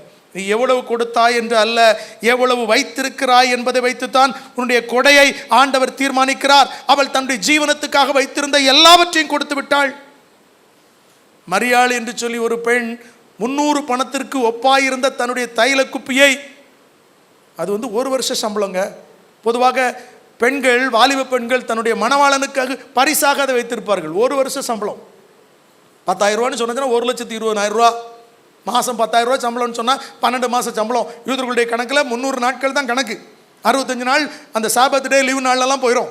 ஒரு நாளைக்கு ஒரு பணம், ஒரு வருஷ சம்பளம் 300. ஆண்டோடைய சமூகத்தில் முழுசும் உடைச்சி அப்படியே ஊற்றிட்டான். ஆண்டவர் சொன்னார், எதை பார்த்தார் பார்த்தீங்கன்னா, அவளுக்காக வச்சுருந்த எல்லாத்தையும் கொடுத்துட்டான். நம்மளாம் சென்ட் போடுறதா இருந்தால், நான் பெர்ஃப்யூம் போடுற ஆளுங்க, ஒரு பெர்ஃப்யூமை 2 வருஷமாக யூஸ் பண்ணுவேன். என் மகா சொல்ல, நீங்கள் அடிக்கிறீங்களா இல்லை சவுண்டு கொடுக்குறீங்களான்னு சொல்லுவார். ஆமாம், அதை எப்படியோ ஆயிலும் கொஞ்சம் கொஞ்சமாக வச்சு ரொம்ப நாள் பயன்படுத்தணும். ஆமாம், முழுவதும் ஆண்டவருக்காக விருப்பத்தோடு கூட விட்டு கொடுத்தாள். இன்னைக்கு ஆண்டவருடைய சமூகத்தில் வந்திருக்கிற உங்களை பார்த்து ஆண்டவர் உங்கள் உள்ளத்தை பார்த்து பேசி கொண்டிருக்கிறார். முகத்தை பார்க்கல, உங்கள் முகம் கூட கரெக்டாக தரல, நல்ல பக்காவாக பிரைட் போட்டிருக்காங்க. ஆண்டவர் உங்களுடைய உள்ளத்தை பார்த்து கொண்டிருக்கிறார். அவர் சொல்லுகிற காரியம், ஆண்டவர் சொன்னார், ஆகையினால்தான் ஆண்டவர் இப்படிப்பட்ட காரியத்தை செய்வதை வைத்துத்தான் பரிசுத்த ஆவியானவர் ஆதி அப்போஸ்தல சபையிலே ஞாபகப்படுத்தினார். இயேசு என்ன செய்தார் என்பதை அவர்கள் ஞாபகப்படுத்தின போது அவர்கள் யாரும் சொல்லவில்லை. ஆதி அப்போஸ்தல சபையிலிருந்து விசுவாசிகள் எல்லாரும் தங்களுக்கு இருக்கிற எல்லாவற்றையும் விற்று தேவனுடைய பாதத்திலே, அப்போஸ்தலருடைய பாதத்திலே கொண்டு வைத்தார்கள். இது யாரும் சொல்லல, பழைய ஏற்பாட்டிலையும் சொல்லப்படவும் இல்லை. தானாக சுயத்மை, நாங்கள் இயேசுவையே நம்பி இருக்கிறோம், அவரே எங்களுக்கு எல்லாம். ஆண்டவர் அதை பார்த்து எவ்வளவு பெரிய காரியத்தை, அற்புதங்களை, அதிசயங்களை அந்த அப்போஸ்தல சபையில, ஆதி அப்போஸ்தல சபையில எவ்வளவு பெரிய அற்புதங்கள், அதிசயங்கள் நடந்தது. காரணம் என்ன? சுயநல மறுப்பு. இன்னைக்கு ஏன் அதைகள் நமக்கு நடக்கிறதில்ல? சுயத்திலேயே இருக்கிறோம். ஆண்டவர் நினைத்தாலும் சில காரியங்களை நம்மை கொண்டு செய்ய முடியாது. நல்லா புரிஞ்சுக்கோங்க, ஆண்டவர் ஒரு காலம் கதவை உடைச்சிட்டு உள்ள வரவே மாட்டார். நீங்க அனுமதித்தால் மட்டுமே. எங்கெல்லாம் நீங்க பெர்மிஷன் கொடுக்குறீங்களா, அவர் ரொம்ப வெரி ஜென்டில்மேன். கதவை திறந்திருந்தா கூட தட்டி விட்டு தான் வருவார். இதே நம்ம கதவை தான் திறந்து கிடக்குத, எதுக்கு எடுத்தாலும் என்ன டிவியில் ஒரு நியூஸ் வந்தாலும் உள்ள வந்துடுது, எவன் சொன்னாலும் உள்ள வந்துடுது, ஏதாவது ஒரு பயம் சொன்னாச்சுன்னா அது மனசில் வந்துடுது. 1000 வாசல் இதயம், யாரோ வருவார் யாரோ போவார் என்று ஒரு உலகத்திலே ஒரு கவிதை சொல்லப்பட்டிருக்கிறது. நிறைய பேருடைய வாசல் திறந்தே கிடக்குது. ஆனால் ஆண்டவர் தட்டுவார். நீங்கள் அனுமதி கொடுத்தால் மட்டும்தான் அவர் உள்ளே வருவார். எந்த காரியத்தில் அவர் உங்களுக்குள்ளே செயல்பட வேண்டும் என்று சொல்லி உங்களிலே நீங்கள் எதை விட்டு கொடுக்கிறீர்களோ அந்த காரியத்தில் தேவனுடைய செயல் கண்டிப்பாக வரும். அது பிள்ளையின் காரியமாக இருக்கலாம். பிள்ளையின் காரியத்தில் நீங்கள் நிறைய பேர் அப்படி தான் முடிவு எடுக்கிறோம். பிள்ளைக்கு பிடிச்சது கொடு, தப்பில்லை, கொடுங்க. நானும் ஒரு தகப்பன் தான், ஆகையினால் சொல்கிறேன், ஆண்டவருக்கு அது பிடிக்குமா? ரொம்ப முக்கியம்.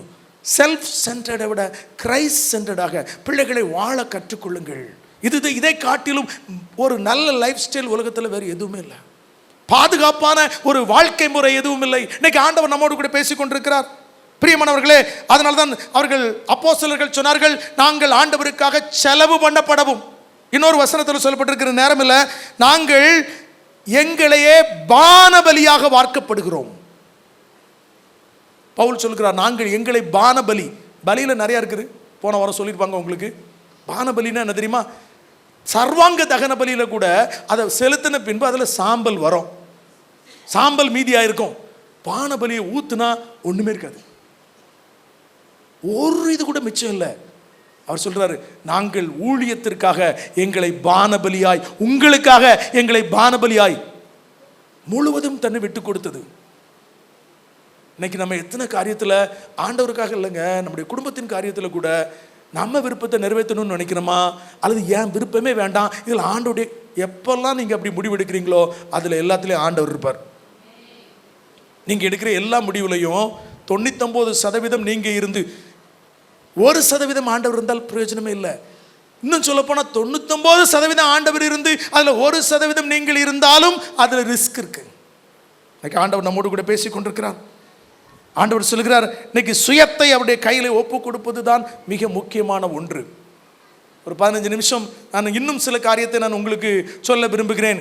சுயத்தை வெறுப்பது மாத்திரமல்ல, சிலுவையை சுமக்க வேண்டும். ஒருவன் தன்னைத்தான் வெறுத்து தன் சிலுவையை அனுதினமும் எடுத்துக்கொண்டு, இயேசுவின் சிலுவையை நம்ம யாரும் எடுக்க வேண்டியதில்லை. யாராவது தப்பா சொல்லிக்கிட்டு போறாங்க. இயேசுவின் சிலுவை உலகத்தின் பாவங்களுக்காக எல்லாருடைய பாவமும் அவர் மேல் சுமத்தப்பட்டபடியினால் அந்த சிலுவையை அவரால் மட்டுமே சுமக்க முடியும். அந்த சிலுவையை சுமப்பதற்கு அவர் மட்டுமே தகுதி. பரிசுத்தமான அவருடைய இரத்தத்தை சிந்துவதற்காக உலகத்தின் பாவங்களை தன்மேலே ஏற்றுக்கொண்டு அவர் சிலுவையை நமக்காக சந்தோஷமாக சுமந்தார். சிலுவையை சுமப்பதற்கு முன்னமே ஆண்டவர் சொல்லிவிட்டார், உன் சிலுவையை நீ சுமக்க வேண்டும். ப்ராக்டிக்கலாக சொல்கிறேன், நான் ரொம்ப தியாலஜிக்கலாக வேதத்தின் ஆழத்திலிருந்து சொல்லலை. எதை சிலுவையாக, உதாரணத்துக்கு தான் சொல்லியிருக்கிறேன். சுயத்தை எப்படி மறுக்கிறதுன்னு நான் உங்களுக்கு சொல்லியிருக்கேன். ஜீவபலியாக வாழ்வதற்கு முதலாவது சுயத்தை மறுக்க வேண்டும், சுயநலத்தை விட வேண்டும். இரண்டாவது, நம்முடைய சிலுவையை நாம் எடுக்க வேண்டும். நம்ம எல்லாரும் சிலுவை எடுத்துருக்கோம்ல. பெண்கள் தைரியமாக சொல்லுவாங்க, நாங்கள் எப்பவுமே சிலுவை போட்டிருக்கோம்ல. எங்க சிலுவையை அணிவது வேறு, சிலுவையை சுமப்பது வேறு. சிலுவையை தப்பு இல்லை, போடுங்க, நல்லா போடுங்க. ஓகே, சிலுவையை கழுத்திலோ கையிலோ காதிலோ எங்கே வேணாலும் அணிவது வேற, சுமப்பது வேற. அதற்கு அடையாளமாக நீங்கள் அணிகிறீர்கள் என்று எனக்கு தெரியும். இயேசுவின் சிலுவை மிக முக்கியம். சிலுவை என்பது அடையாளம், ஆண்டவருடைய அடையாளம், அவருடைய பிள்ளைகள் என்பதற்கு நாம் வைத்திருக்கிற அடையாளம். அதை அணிவது அல்ல, அதை சுமக்க வேண்டும் என்று ஆண்டவர் சொல்கிறார். சிலுவையை சுமப்பது என்று சொன்னால் என்ன? இயேசு சுமந்த சிலுவை தான். இயேசு என்ன சிலுவையெல்லாம் சுமந்தார்? அந்த அவருடைய சிலுவையை நம்ம சுமக்க முடியாதுன்னு சொல்லிட்டேன்.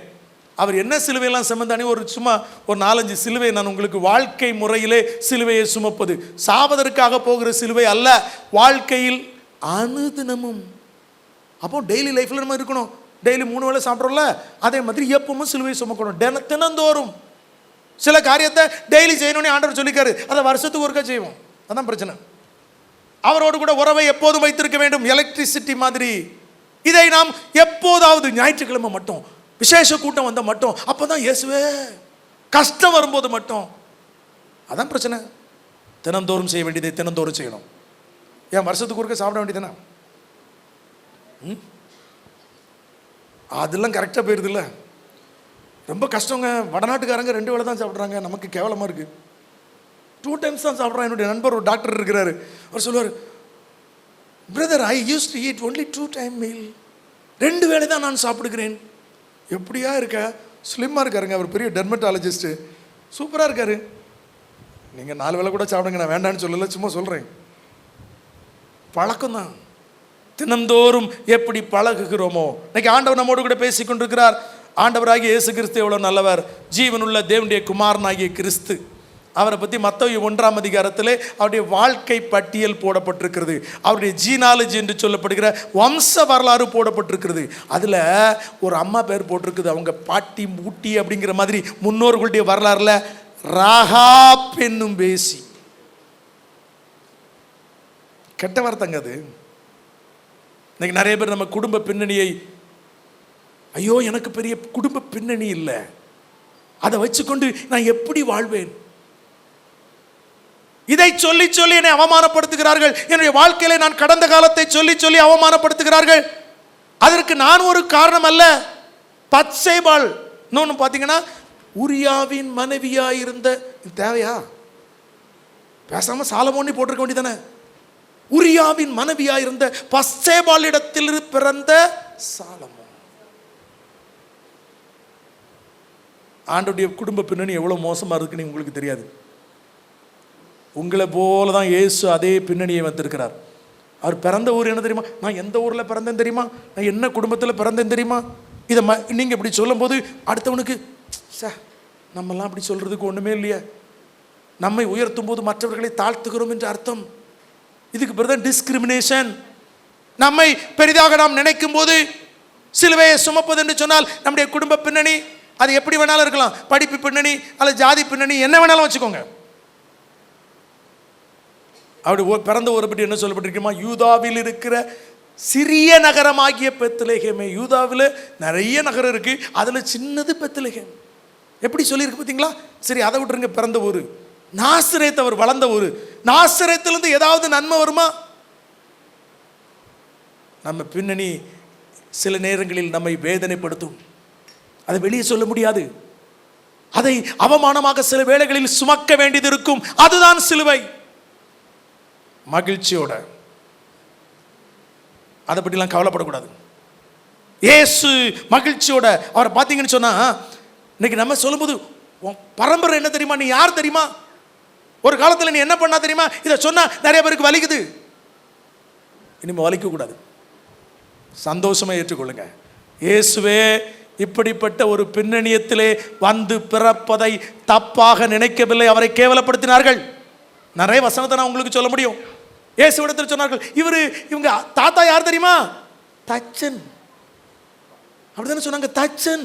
கலெக்டர்னு சொன்னா சந்தோஷமா இருந்திருக்கும். இவங்க கலெக்டர்னு சொன்னா நம்மளே சந்தோஷப்பட்டிருப்போம். எங்க தாத்தா கலெக்டர் இல்ல. இயேசுவை பத்தி சொன்னாங்க, இவங்க அப்பா யார் தெரியுமா, தாத்தாவை விட்டுரு, அப்பா யார் தெரியுமா, தச்சன். சரி, அப்பாவாவது தச்சன், இவனும் தச்சன். இயேசுவை பத்தி சொன்னது, அவரும் உங்களை போல பாடுகளை, இந்த மாதிரி பேக்ரவுண்ட்னால வருகிற யாரோ செய்த ஒரு காரியத்தை, நம்ம தாத்தா என்னைக்காவது ஒரு தப்பு பண்ணியிருப்பாரு, அதைத்தான் இன்ன வரைக்கும் சொல்லி காட்டிக்கிட்டே இருப்பான்.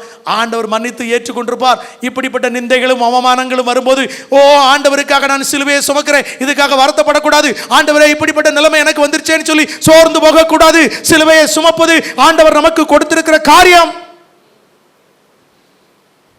கஷ்டம். ஆண்டவருடைய குடும்பத்தை பார்த்தீங்கன்னு சொன்னா, ஆண்டவருக்கு 4 சகோதரர்கள் இருந்தார்கள். 4 சகோதரர்கள், சகோதரிகளும் இருந்தார்கள் நீ போட்டிருக்கு, அது புளூரல்ல போட்டிருக்கு. அப்போ எத்தனை சகோதரி இருக்கணும்? மினிமம் 2, 6. அப்போ இயேசுவோட சேர்த்து 7, அம்மா அப்பா 9. ஒவ்வொரு நாளும் 9 தட்டுக்கு சாப்பாடு வைக்கணும். கஷ்டம் இருக்குமா இருக்காதா? இன்னைக்கு ஒரு கஷ்டம் வந்த உடனே, ஐயோ ஆண்டவரை போய் தேடினேனே, ஏன் எனக்கு இப்படி ஒரு கஷ்டம்? சாப்பாட்டுக்கு கூட இயேசு உங்களை போல போயிருக்கிறார். ஒரு நாளும் வருத்தப்படலை. சிலுவையை சுமப்பது பாக்கியம். இன்னைக்கு அதை எப்படி எடுத்துக்கிட்டோம்? ஒரு சின்ன கஷ்டம் வந்த உடனே, எனக்கு போய் என்ன ஜெபம், என்ன பைபிள், என்ன ஆண்டவர், என்ன அபிஷேகம், என்ன வல்லமை எனக்கு போய். நான் சொல்லிட்டேன், உங்கள் ஸ்தானத்தை பற்றி ஒரு ஆளும் எண்ணக்கூடாது. அது நல்லதாக இருந்தாலும் கெட்டதாக இருந்தாலும். நல்லதாக இருந்தால் அதை எடுத்தால் அது சுயம், கெட்டதாக இருந்தால் அதை எடுத்தால் சிலுவையை மறுக்கிறோம். சிலுவையை சுமப்பதை மறுக்கிறோம். சுயத்தை விட்டு விட்டோம், ஆனால் சிலுவையை சுமப்பதை மறுக்கிறோம். அப்படிப்பட்ட ஒரு கஷ்டமே வேண்டாம். அது இல்லாமல் இருந்தால் நல்லா இருக்குமே. ஏன் இருந்தானே? ஃபர்ஸ்ட் நம்முடைய குடும்ப பின்னணி என்னும் சிலுவை, 2வது தனிமை என்னும் சிலுவை. இன்னைக்கு நிறைய பேருக்கு தனிமை என்னும் சிலுவை. எல்லாரும் இருக்காங்க, ஆனால் ஒருத்தர் என் கூட இல்லையே. எனக்கு நான் பிறந்த இடம் எப்படி, என் கூட எத்தனை பேர் பிறந்தாங்க, அவங்க இருக்காங்க, இவங்க இருக்காங்க, நான் அவங்களுக்கெல்லாம் எவ்வளவு செஞ்சிருக்கேன், இப்போ எனக்கு உதவி செய்வதற்கு நான் தனிமையாக இருக்கிறேன். 1000 பேர் இருக்கிற வீட்டில் இருந்தாலும் ஒரு மனிதனுக்குள்ளே தனிமை வாட்டும். இது ஒரு முக்கியமான வியாதி இந்த கடைசி நாட்களில். தனிமை என்பது மனிதனை கொல்லக்கூடிய ஒன்று. சிறு பிள்ளைகளுக்கு இருக்கிறதுங்க, சிறு பிள்ளைகளுக்கு இருக்கிறது. தனிமை ஒரு கொடுமையான வியாதி. எல்லா பிரச்சனைகளும் சரீரத்திற்கு மட்டும் வந்திருந்தால் அதில் ஒன்றுமே இல்லை. ஆனால் மனசுக்கு வந்துருச்சுன்னு சொன்னால் அது கண்ணுக்கு தெரியாது. இது புரிவதில்லை நிறைய பேருக்கு. ஆனால் தான் ஆண்டவர் சொன்னார், மனசை புதுதாக்கு. சுயத்தை விடுவதற்கு நாம் என்ன செய்யணும்? ஆண்டவர் சுயத்தை விடணும். இந்த பாயிண்ட் நான் உங்களுக்கு நேரம் இல்லை. ஆண்டவர் சொல்கிறார், நீ பேதுருவை பார்த்து சொல்கிறார், நீ மனுஷர் சிந்திக்கிற விதமாய் சிந்திக்கிறாய். சிந்தனை எங்கே இருக்குங்க? மனசில். ஆவி, ஆத்மா, சரீரம் 3 இருக்கு. இன்னைக்கு சுய கட்டுப்பாடுனா என்னத்தை செய்யறான் தெரியுமா? சரீரத்துக்கு மட்டும் பண்றான். சரீரத்துக்கு மட்டும் சாப்பாடு போடாமல் 2 இட்லியை விட்டா என்ன ஆயிரப்போகுது சரீரம்? இதைத்தான் சுய கட்டுப்பாடு என்று சொல்கிறோம். இது சுய கட்டுப்பாடு அல்ல. சரீரத்தின் கட்டுப்பாடுவது சரீரத்தை கெடுக்கிறோன்னு அர்த்தம். நான் அதுக்கு வேண்டி சரீரத்தை கட்டுப்பாடை வைக்கக்கூடாதுன்னு சொல்லலை. அது மட்டும் சுய கட்டுப்பாடு அல்ல. அது மட்டும் சுய ஆத்மாவை மனதிலே கட்டுப்பாடு வைக்கணும். மனசுல எல்லாத்தையும் மாற்றணும். இது மனமாறுகிற ஒரு காரியம். நேரம் இல்லை. இன்னைக்கு நிறைய சமயத்தில் ஆண்டவர் எல்லாருக்கும் உதவி செய்தார். அவரை சுற்றி ஒரு கூட்டமே வந்துச்சு. எல்லாரும் சொன்னாங்க, ஐயோ உலகமே அவனுக்கு பின்னதாக செல்கிறது. அப்போ எங்கே போனாலும் சரி அவரை சுற்றி ஒரு கூட்டம். ஜாலியாக இல்லை? எங்கே பார்த்தாலும் அவரை சுற்றி ஒரு கூட்டம். தனிமையாகவே இல்லை. தனிமை என்றால் அவருக்கு இதுவரைக்கும் தெரிந்ததே இல்லை. பிதாவோடு கூட எப்போதும் இருந்தவர். ஆனால் என்ன செய்துமா, 12 பேர் ஆண்டவர் தெரிந்தெடுத்தார். அதில் ஜெபம் பண்ண போகும்போது 3 பேரை கூட்டிகிட்டு போவார். இப்படி அவருக்குன்னு எப்பவுமே ஒரு டீம் இருந்துக்கிட்டே இருந்துச்சு. ஆனால் சிலுவைக்கு போன போது ஒருவர் கூட இல்லை. அதையும் ஏற்றுக்கொண்டார். இன்னைக்கு தனிமைப்படுத்திருக்கிறீங்களா?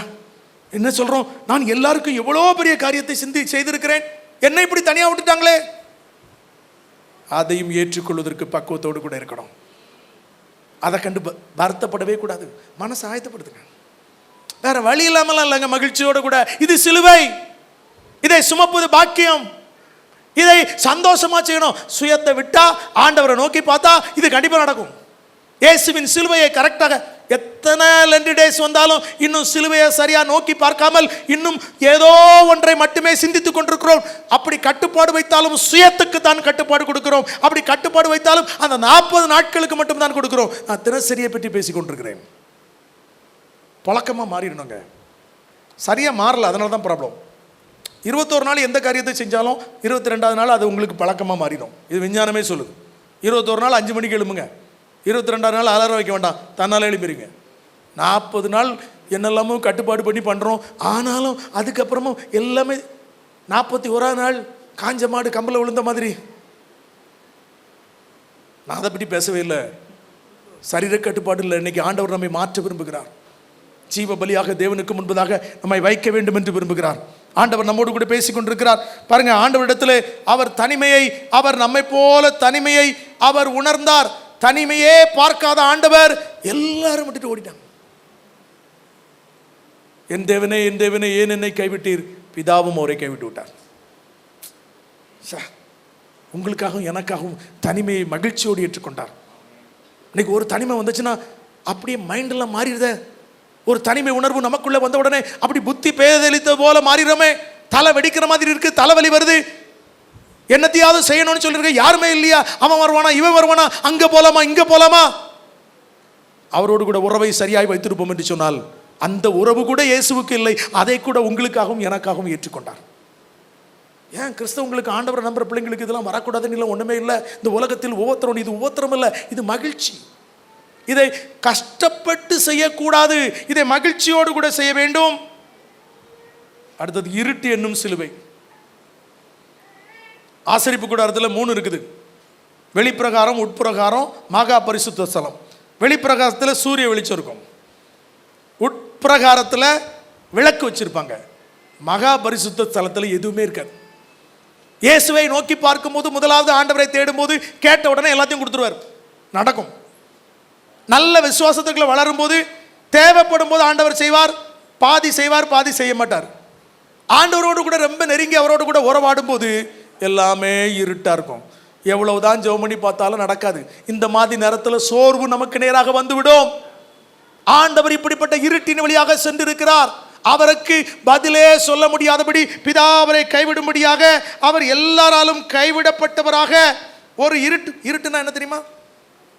அடுத்த ஸ்டெப் என்ன செய்யுன்னு தெரியாது. இப்படிப்பட்ட நிலைமையில இருக்கிறீங்களா? ஏன் தான் எனக்கு இப்படி வருதோ தெரியல, ஏசு என்ன கைவிட்டுட்டாரோ? அந்த நேரத்திலும் உண்மையே நான் நம்பி இருப்பேன். கண்ணுக்கு ஒண்ணுமே தெரியாட்டினாலும் இயேசுவை நம்பி இருப்பது தான் முக்கியம். அந்த நேரத்தில் அப்படி இருக்குமா? இருட்டிலே நம்ம ஏதாவது செஞ்சிருவோம், நாம ஏதாவது செஞ்சிருவோம், நம்மளா ஒரு லைட்டை போடுவோம், அப்படிலாம் இல்லை. கண்ணுக்கு தெரியாவிட்டாலும், அவர் எங்கே இருக்கிறாரா இல்லையான்னு தெரியாட்டினாலும் அவர் என்னை கைவிடவே மாட்டார். நான் மரண இருளின் பள்ளத்தாக்கிலே நடந்தாலும் பொல்லாப்புக்கு பயப்படேன், தேவரீர் என்னோடு கூட இருக்கிறீர், உடைய கோலும் தடியும் என்னை தேற்றும். மரண இருளின் பள்ளத்தாக்கு வராதுன்னு சொல்லவே இல்லை, வரும். ஃபர்ஸ்ட் பார்த்தா நல்லா தான் இருக்கு. கர்த்தர் என் மேய்ப்பராய் இருக்கிறார், நான் தாழ்ச்சி அடையேன், அவர் என்னை புல் உள்ள இடங்களில் மேய்த்து அமர்ந்த தண்ணீர், என்ன ஜாலி, கிரீன் பாஸ்டர் பார்த்தா அவ்வளோ. அதுக்கப்புறம் தான் மரண இருளின் பள்ளத்தாக்கிலே நடந்தாலும் ஐயோ பொல்லாப்புக்கு பயப்படேன். காரணம் என்ன? நான் என்னுடைய வில் பவரா, என்னுடைய தைரியமா? நான் பார்த்தாலும் பார்க்காவிட்டாலும் இயேசு என்னோடு இருக்கிறார். எத்தனை பேருக்கு அந்த நம்பிக்கை இருக்கு? இருட்டு என்று சூழ்நிலை வந்தாலும், இருட்டை போல காரியங்கள் இருந்தாலும், கண்ணுக்கு ஒண்ணுமே தெரியாட்டினாலும் விசுவாசத்தில் சோர்ந்து போகவே கூடாது. எவ்வளவு பெரிய இக்கட்டு வந்தாலும் ஆண்டவர் ஒரு நாளும் விட்டு கொடுக்கவே இல்லை. ஒரு நாளும் அவர் ஐயோ என்னை ஆண்டவரே நீர் கைவிட்டு விட்டீரே என்று எண்ணவில்லை. அவர் இன்னைக்கு நம்ம ஜெபத்தெல்லாம் ஆண்டவர் கேட்கிறாரு. இயேசுவின் ஜெபம் கேட்கப்படல தெரியும்ல. கடைசி ஒரு ஜெபம் பண்றார். இரத்த வேர்வை நிலத்தில் விழும்படியாக ஜெபிக்கிறார். இந்த பாத்திரம் என்னை விட்டு நீங்க விடுமானால், நீங்க கூடுமானால் நீங்க எட்டும் ஆண்டவரே. அப்படிலாம் ஜெபம் பண்ணவே கூடாது, அவர் பண்ண மாட்டார். அப்படி பண்றாரு. ஆண்டவர் ஜெபத்துக்கு 2 விதமா பதில் கொடுப்பாரு. சிலர் நம்ம கேட்கறது அப்படியே கொடுப்பாரு, இல்லாட்டி பலன் கொடுப்பாரு. இதை புரிஞ்சுக்கணும்.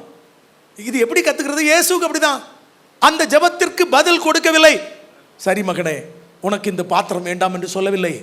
அதற்கு பதிலாக தூதன் வந்து அவரை பலப்படுத்தினான். இதுதான் ஆண்டவர் நம்மோடு கூட இருக்கிறார் என்று அர்த்தம். உடனே அப்படி பட்டையில போட்டு நண்டு மாதிரி, ஐயோ ஆண்டவர் என்னை கைவிட்டுட்டாரு, ஐயோ எனக்கு ஆண்டவர் இன்னைக்கு நம்மோடு கூட பேசி கொண்டிருக்கிறார். எல்லாம் பார்ட் ஆஃப் லைஃபாக வந்துடும். நாங்கள் வாழ்க்கை முறை மாறணும். ராஜ்யத்தின் லைஃப் ஸ்டைல் நமக்கு வந்துடணும். அனுதின வாழ்க்கையில் தினமும் வரணும். இதை நீங்கள் செஞ்சீங்கன்னா உங்கள் பிள்ளைங்க செய்வாங்க. தலைமுறை தலைமுறையும் அப்படியா இருக்கும். கர்த்தரை நம்புகிறவன் செழிப்பான். நான் மட்டுமல்ல, 1000 தலைமுறைக்கு என் பிள்ளைகள் எல்லாரும் கர்த்தரையே சேவிப்போம். தைரியமாக சொல்லணும். இதுதான் நம்ம வாழ்க்கிற வாழ்க்கை. சிலுவையை சுமக்க கற்றுக்கொள்ளாமல் பிள்ளைகள் ஒரு சின்ன கஷ்டம் வந்தாலும், என்ன நீங்க ஆண்டவருக்கு சர்ச்சுக்கு போனீங்க, ஜெபம் பண்ணீங்க, காணிக்க கொடுத்தீங்க, இந்த கேள்வியெல்லாம் வரவே வராது நம்முடைய வாழ்க்கையில் ஒரு நாள். இன்னைக்கு இப்படிப்பட்ட சின்ன சின்ன காரியங்களுக்கு தெரியாமல் குழம்பி போய் ஆண்டவரை விட்டு மறுதளிப்பதே போல, பின்வாங்குவதே போல தடுமாறி தடுமாறி வாழ்கிற வாழ்க்கைக்கு இன்னைக்கு ஒரு முடிவு கட்டணும். அடுத்தது மிஸ் அண்டர்ஸ்டாண்டிங், தவறாக புரிந்து கொள்ளப்படுதல். நான் கரெக்டாக தானே செய்கிறேன், நான் நல்லது தாங்க செய்கிறேன். எங்கன்னா எல்லாருமே எங்கள் மாமியார் புரிஞ்சிக்க மாட்டேங்கிறாங்க, நாத்தனார் புரிஞ்சிக்க மாட்டேங்க, மருமகா புரிஞ்சிக்க மாட்டேங்கிறாங்க, கூட இருக்கிறவங்க புரிஞ்சிக்க மாட்டேங்கிறா. இந்த பிரச்சனை இருக்கா? இது ஒரு சிலுவையா? ஆமாம். இயேசு கிறிஸ்து சொன்னாருங்க, இந்த தேவாலயத்தை இடித்து அதை 3 நாளிலே கட்டுவேன். 40 வருஷமாக கட்டின தேவாலயத்தை அவர் எதை பற்றி சொன்னார்னா தன்னுடைய சரீரத்தை குறித்து சொன்னார். அதுதான் அவர் மேலே அவரை கொலை செய்வதற்கு, அவரை சிலுவையில் அறைவதற்கு கொடுக்கப்பட்ட முதல் சாட்சி, பொய் சாட்சி. எப்போ அந்த தேவாலயத்தை இடித்து, நாங்கள் மலை போல நம்பி இருக்கிற இந்த தேவாலயத்தை இடித்து 3 நாளில் கட்டுவேன்னு சொல்லி பொய்யா சொல்கிறான் அப்படின்னு இயேசுவின் மேல் ஒரு பிராது கொடுக்கப்பட்டது. அவர் அந்த மீன் பண்ணி சொல்லவே இல்லைங்க. இன்னைக்கு ஒரு சின்ன விஷயத்தை யாராவது உங்களை தப்பாக புரிஞ்சுக்கிட்டாங்கன்னா மனசு தாங்க மாட்டேங்குது. ஏன் சிலுவையை சுமப்பது அவசியம். தவறாக புரிந்து கொள்ளப்படும் போது ஆண்டவராகிய இயேசு கிறிஸ்து ஏலி ஏலி லாமா சபக்தானின்னு சொன்னார் சிலுவையில். எல்லாரும் என்ன சொன்னாங்க? அதுக்கு என்ன அர்த்தம்? என் தேவனே என்ன கைவிட்டீர். இவன் என்ன சொல்கிறான்? எலியாவை கூப்பிட்றான். அவர் சொல்கிறது என்ன? இன்னைக்கு நம்மளை அப்படி தான் சொல்லுவாங்க, கிண்டல் பண்ணுவாங்க. காடியை கூட்டி வந்து கொடுக்குறான், என்னெல்லாமோ பண்ணுறான். எல்லா விதத்திலும் இயேசு தவறாக புரிந்து கொள்ளப்பட்டார். இன்னைக்கு கணவன் மனைவி இடத்துல, குடும்பத்திலே வருகிற பிரச்சனைக்கு காரணம் இப்படி தவறாக புரிந்து கொள்வது. சீரியலை பார்க்க வேண்டியது, சினிமாவை பார்க்க வேண்டியது, அங்கே நடக்கிறதெல்லாம் இங்கே நடந்துருமோன்னு சந்தேகப்பட வேண்டியது. முதல்ல அதெல்லாம் நிறுத்தணுங்க. இயேசுவை மட்டும் நோக்கி பாருங்க, எல்லாம் கரெக்டாக இருக்கும்.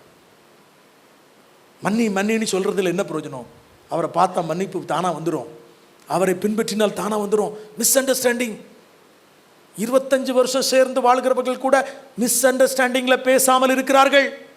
அவ்வளவு அற்புதமான வாழ்க்கை வாழ்ந்து பிள்ளைகளோடு கூட இருந்தவர்கள். ஒரு 85 வயசு தாத்தா என்ன சொல்கிற, டைவர்ஸ் பண்ணணும்ப்பா, என்ன செய்யறதுன்னு என்ன கேட்குறாரு. என்ன சொல்ல? அந்த பாட்டியம்மாட்ட சொல்கிறாங்க, நான் உன்னை டைவர்ஸ் பண்ணிடுவேன். பாட்டியம்மா சிரிக்குது, அது புரிஞ்சிருச்சு. என்ன வாழ்க்கை? மிஸ் அண்டர்ஸ்டாண்டிங், வேற ஒன்றுமே இல்லை. Miss understanding. என்ன நீ முன்னாடி மாதிரி கவனிக்கலாம், தான் பிரச்சனை. பார்த்தீங்களா? அவங்க சொல்கிறாங்க, அந்த பஞ்சாயத்துக்கு சும்மா போனேன், சும்மா அவங்ககிட்ட பேசுறதுக்காக கேட்டேன். எனக்கும் வயசாயிருச்சு, அது புரிய மாட்டேங்குது. அந்த 25 வயசில் செஞ்ச மாதிரியே செய்யணும்னு சொல்லி எதிர்பார்த்தா எப்படி? கடவுளை பார்க்காமல் மனிதனை பார்த்தால் இதுதான் வரும். மிஸ் அண்டர்ஸ்டாண்டிங் வரும். கணவன் மனைவிக்குள்ள, பெற்றோர் பிள்ளைகளுக்குள்ள. இப்போ சொல்லியிருக்கிறது என்ன, தகப்பனும் தாயும் கைவிட்டாலும் அப்படின்னு பைபிளில் போட்டிருக்கு. அதை கொஞ்சம் மாற்றணும். தகப்பனையும் தாயும் கைவிட்டாலும் இருக்கா இல்லையா? ரெண்டுக்கும் வித்தியாசம் இருக்கா?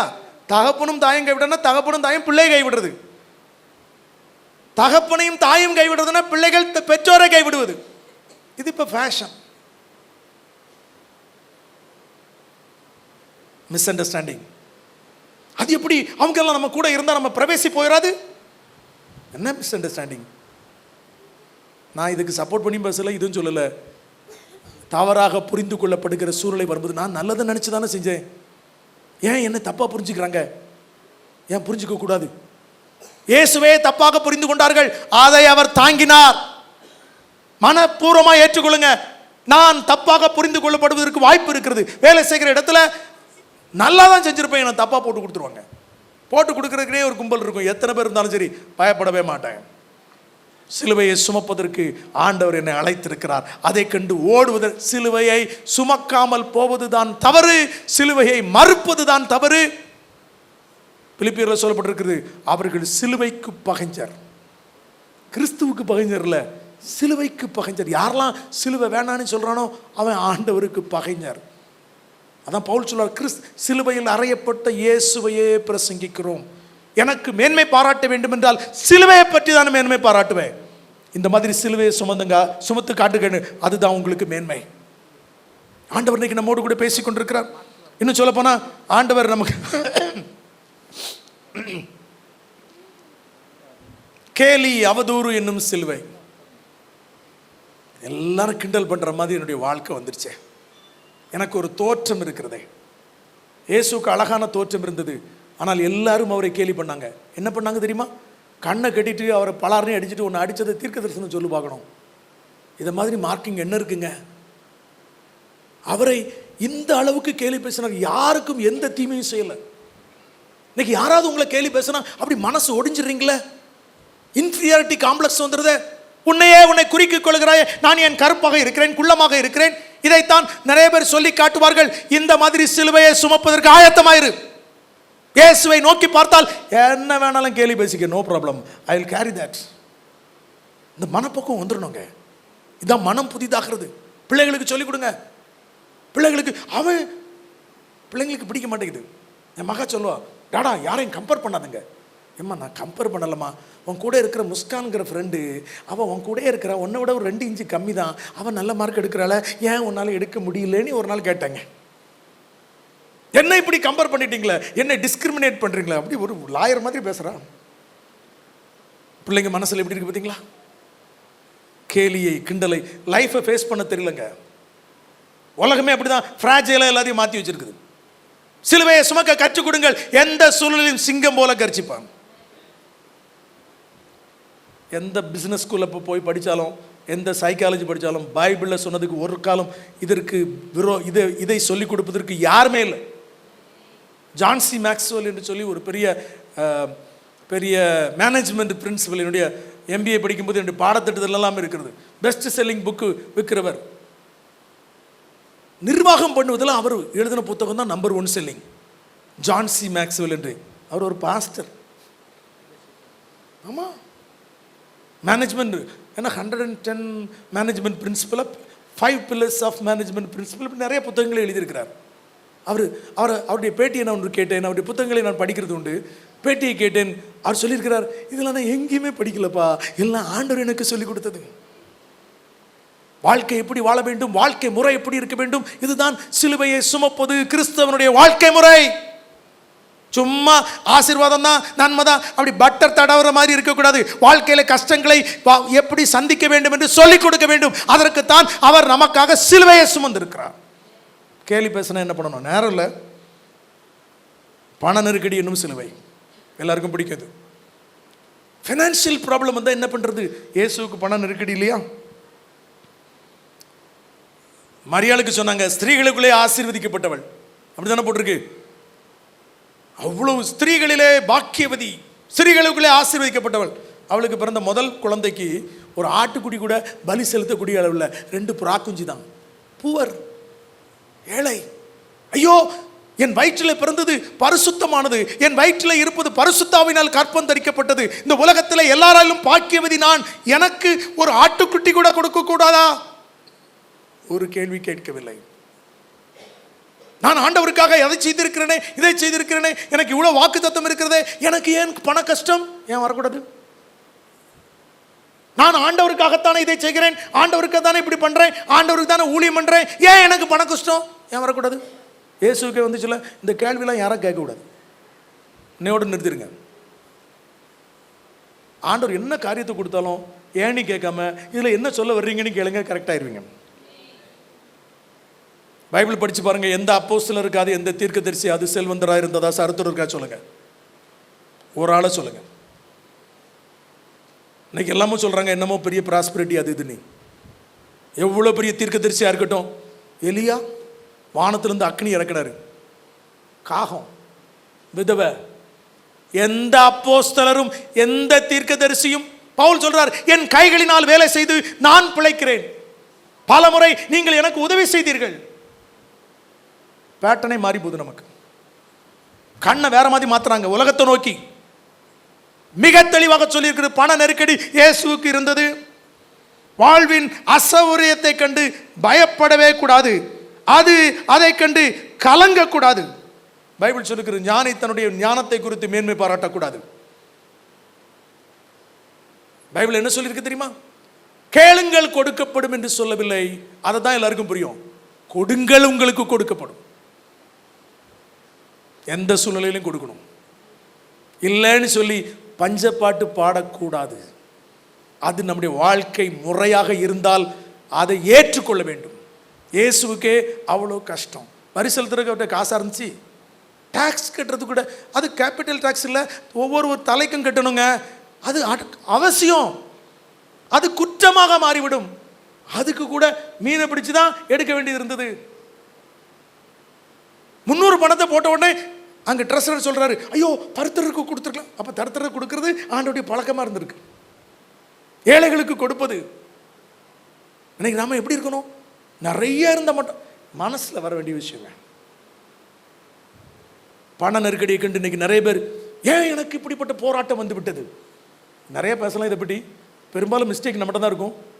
பண நெருக்கடியை பார்த்து ஒரு காலம் இது எனக்கு இருக்கக்கூடாது என்று சொல்லி இதை பார்த்து நிறைய பேர் சொல்றாங்க வறுமை என்பது ஒரு சாபம் என்று யாராவது சொன்னால் முட்டாள். அப்படின்னா இயேசு சாபமாய் நமக்காக மாறினார்.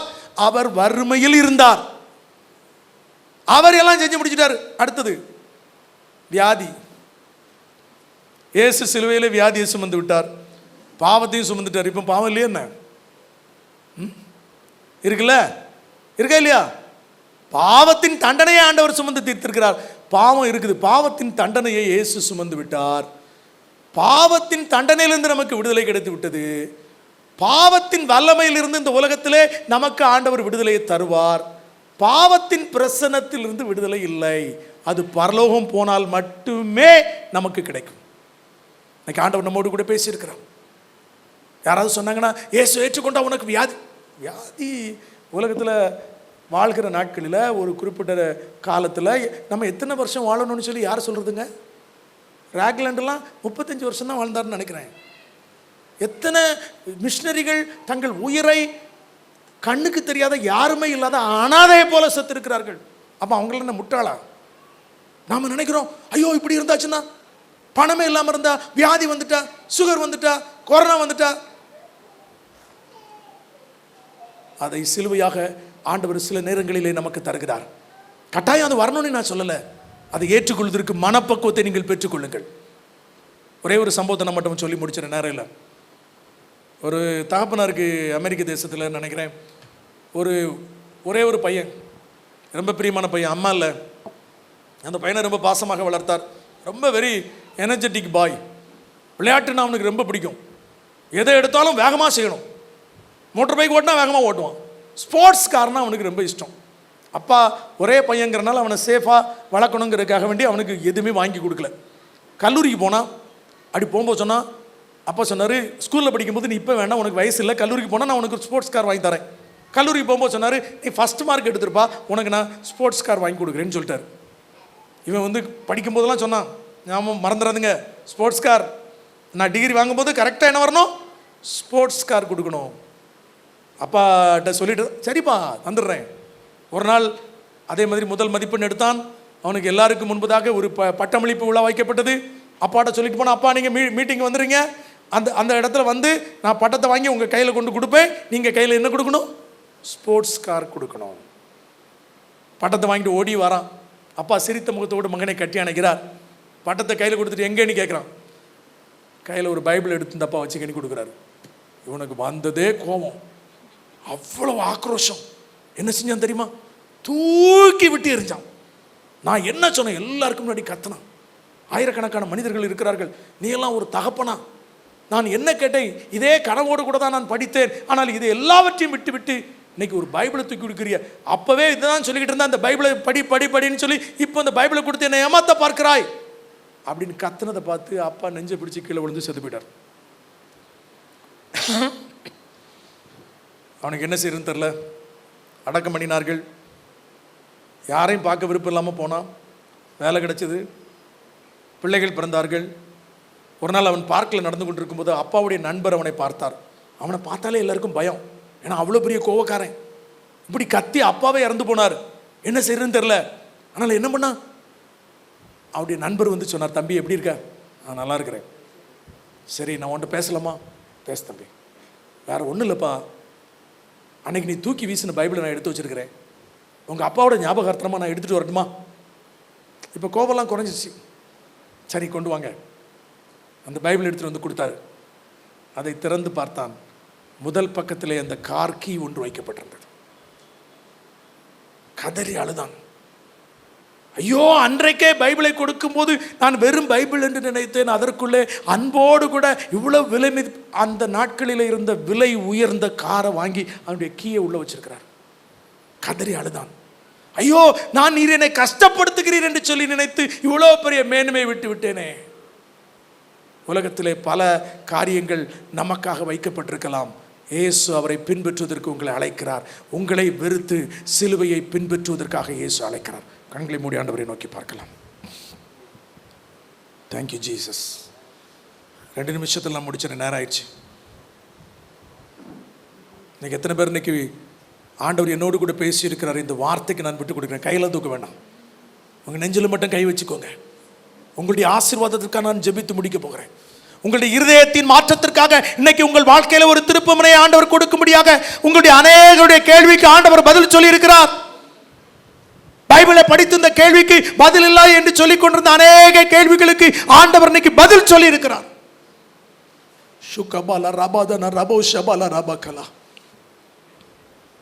வாழ்க்கையில வெறுப்போடு கூட இந்த இடத்துல சிலர் வந்திருக்கிறீர்கள். ஏன் வாழ வேண்டும்? மரித்து போனால் நலமாய் இருக்கும். இந்த எண்ணம் மறுபடி உன் உள்ளத்தில் வந்து கொண்டிருக்கிறது. சகோதரி, உன் வாழ்க்கை வெறுத்ததை போல சில நாள் நன்றாக இருக்கிறாய், சில காரியங்கள் வரும்போது செத்து போய் விடலாம் என்று வாயால சொல்லிக் கொண்டிருக்கிறாய்.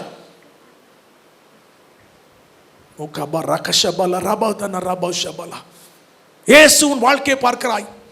அவர் உனக்கு அனுமதிக்காத எதுவும் உன் வாழ்வில் நடக்கவில்லை. உனக்காக வைத்திருக்கிற வாக்குத்தத்தத்தை பிடித்துக்கொள். உன் வாழ்வை சிறப்பாய் மாற்றுவேன் என்று சொல்லுகிறார். என் வாழ்க்கையிலே நன்மைகளை நான் பார்ப்பேனா? என் பிள்ளைகளுடைய வாழ்க்கையிலே நன்மையை பார்ப்பேனா? 2 தகப்பனார் இந்த இடத்துல நின்று கண்ணீரோடு கூட நின்று கொண்டிருக்கிறீர்கள். உங்களுடைய காரியத்தை நான் வெளியே சொல்ல விரும்பவில்லை. என்னுடைய பிரச்சனை யாருக்கும் தெரியக்கூடாது. மனதிலே வைத்து புதைத்து புதைத்து இரவெல்லாம் அழுது கொண்டிருக்கிற 2 பேர் இருக்கிறார்கள். இன்னைக்கு உங்கள் கண்ணீரை ஆண்டவர் துடைக்கிறார். கொடூரமான ஒரு வியாதியோடு கூட 9 வருஷமாய் கஷ்டப்பட்டு கொண்டிருக்கிற ஒரு சகோதரி இங்க இருக்கிறீங்க. பல சிகிச்சை எடுத்து மனம் நொந்து போய் என் வாழ்வு எப்போது முடியுமோ என்று சொல்லி கலங்கி கொண்டிருக்கிறாய். இயேசு இன்னைக்கு உன்னை சுகமாக்குகிறார். சாட்சியாயிரு. பாதா ரகபா லிராபௌ ஷபாலரா கலரா ரோகா திராபௌ ஷபாலரா கலரா பௌ ஷபாலரா. இந்த பிரசன்னம் எங்கள் நடுவில் இருக்கிறதுக்காக நன்றி ஆண்டவரே. இந்த இடத்துல நிறைய பேர் உங்களை ஆண்டவருக்கு ஒப்பு கொடுத்திருக்கிறீர்கள். உங்களை பற்றி தேவன் வைத்திருக்கிற திட்டங்களை உங்களுக்கு சொல்ல விரும்புகிறார். உங்கள் மேல வைத்திருக்கிற பெரிதான திட்டத்தை கர்த்தர் இன்னைக்கு உனக்கு காட்டுகிறார். நீ மறந்து போன காரியத்தை, உன் பிள்ளைகளை குறித்து தேவன் சின்ன வயதிலே சொன்ன காரியத்தை ஒரு தாயாரிடத்தில் ஆண்டவர் பேசிக் கொண்டிருக்கிறார். அவன் 3 வயதாய் இருந்தபோது உன் மகனை பார்த்து தேவன் சொன்ன திட்டத்தை நிறைவேற்றுவார். அது நடக்குமா நடக்காதா அதற்கு வாய்ப்பே இல்லை என்று எண்ணிக்கொண்டிருக்கிறாய். ஆண்டவர் இன்னைக்கு வாக்கு கொடுக்கிறார். உன்னுடைய பிரசனம் எங்கள் நடுவில் இருக்கிறதுக்காக ஸ்தோத்திரம்.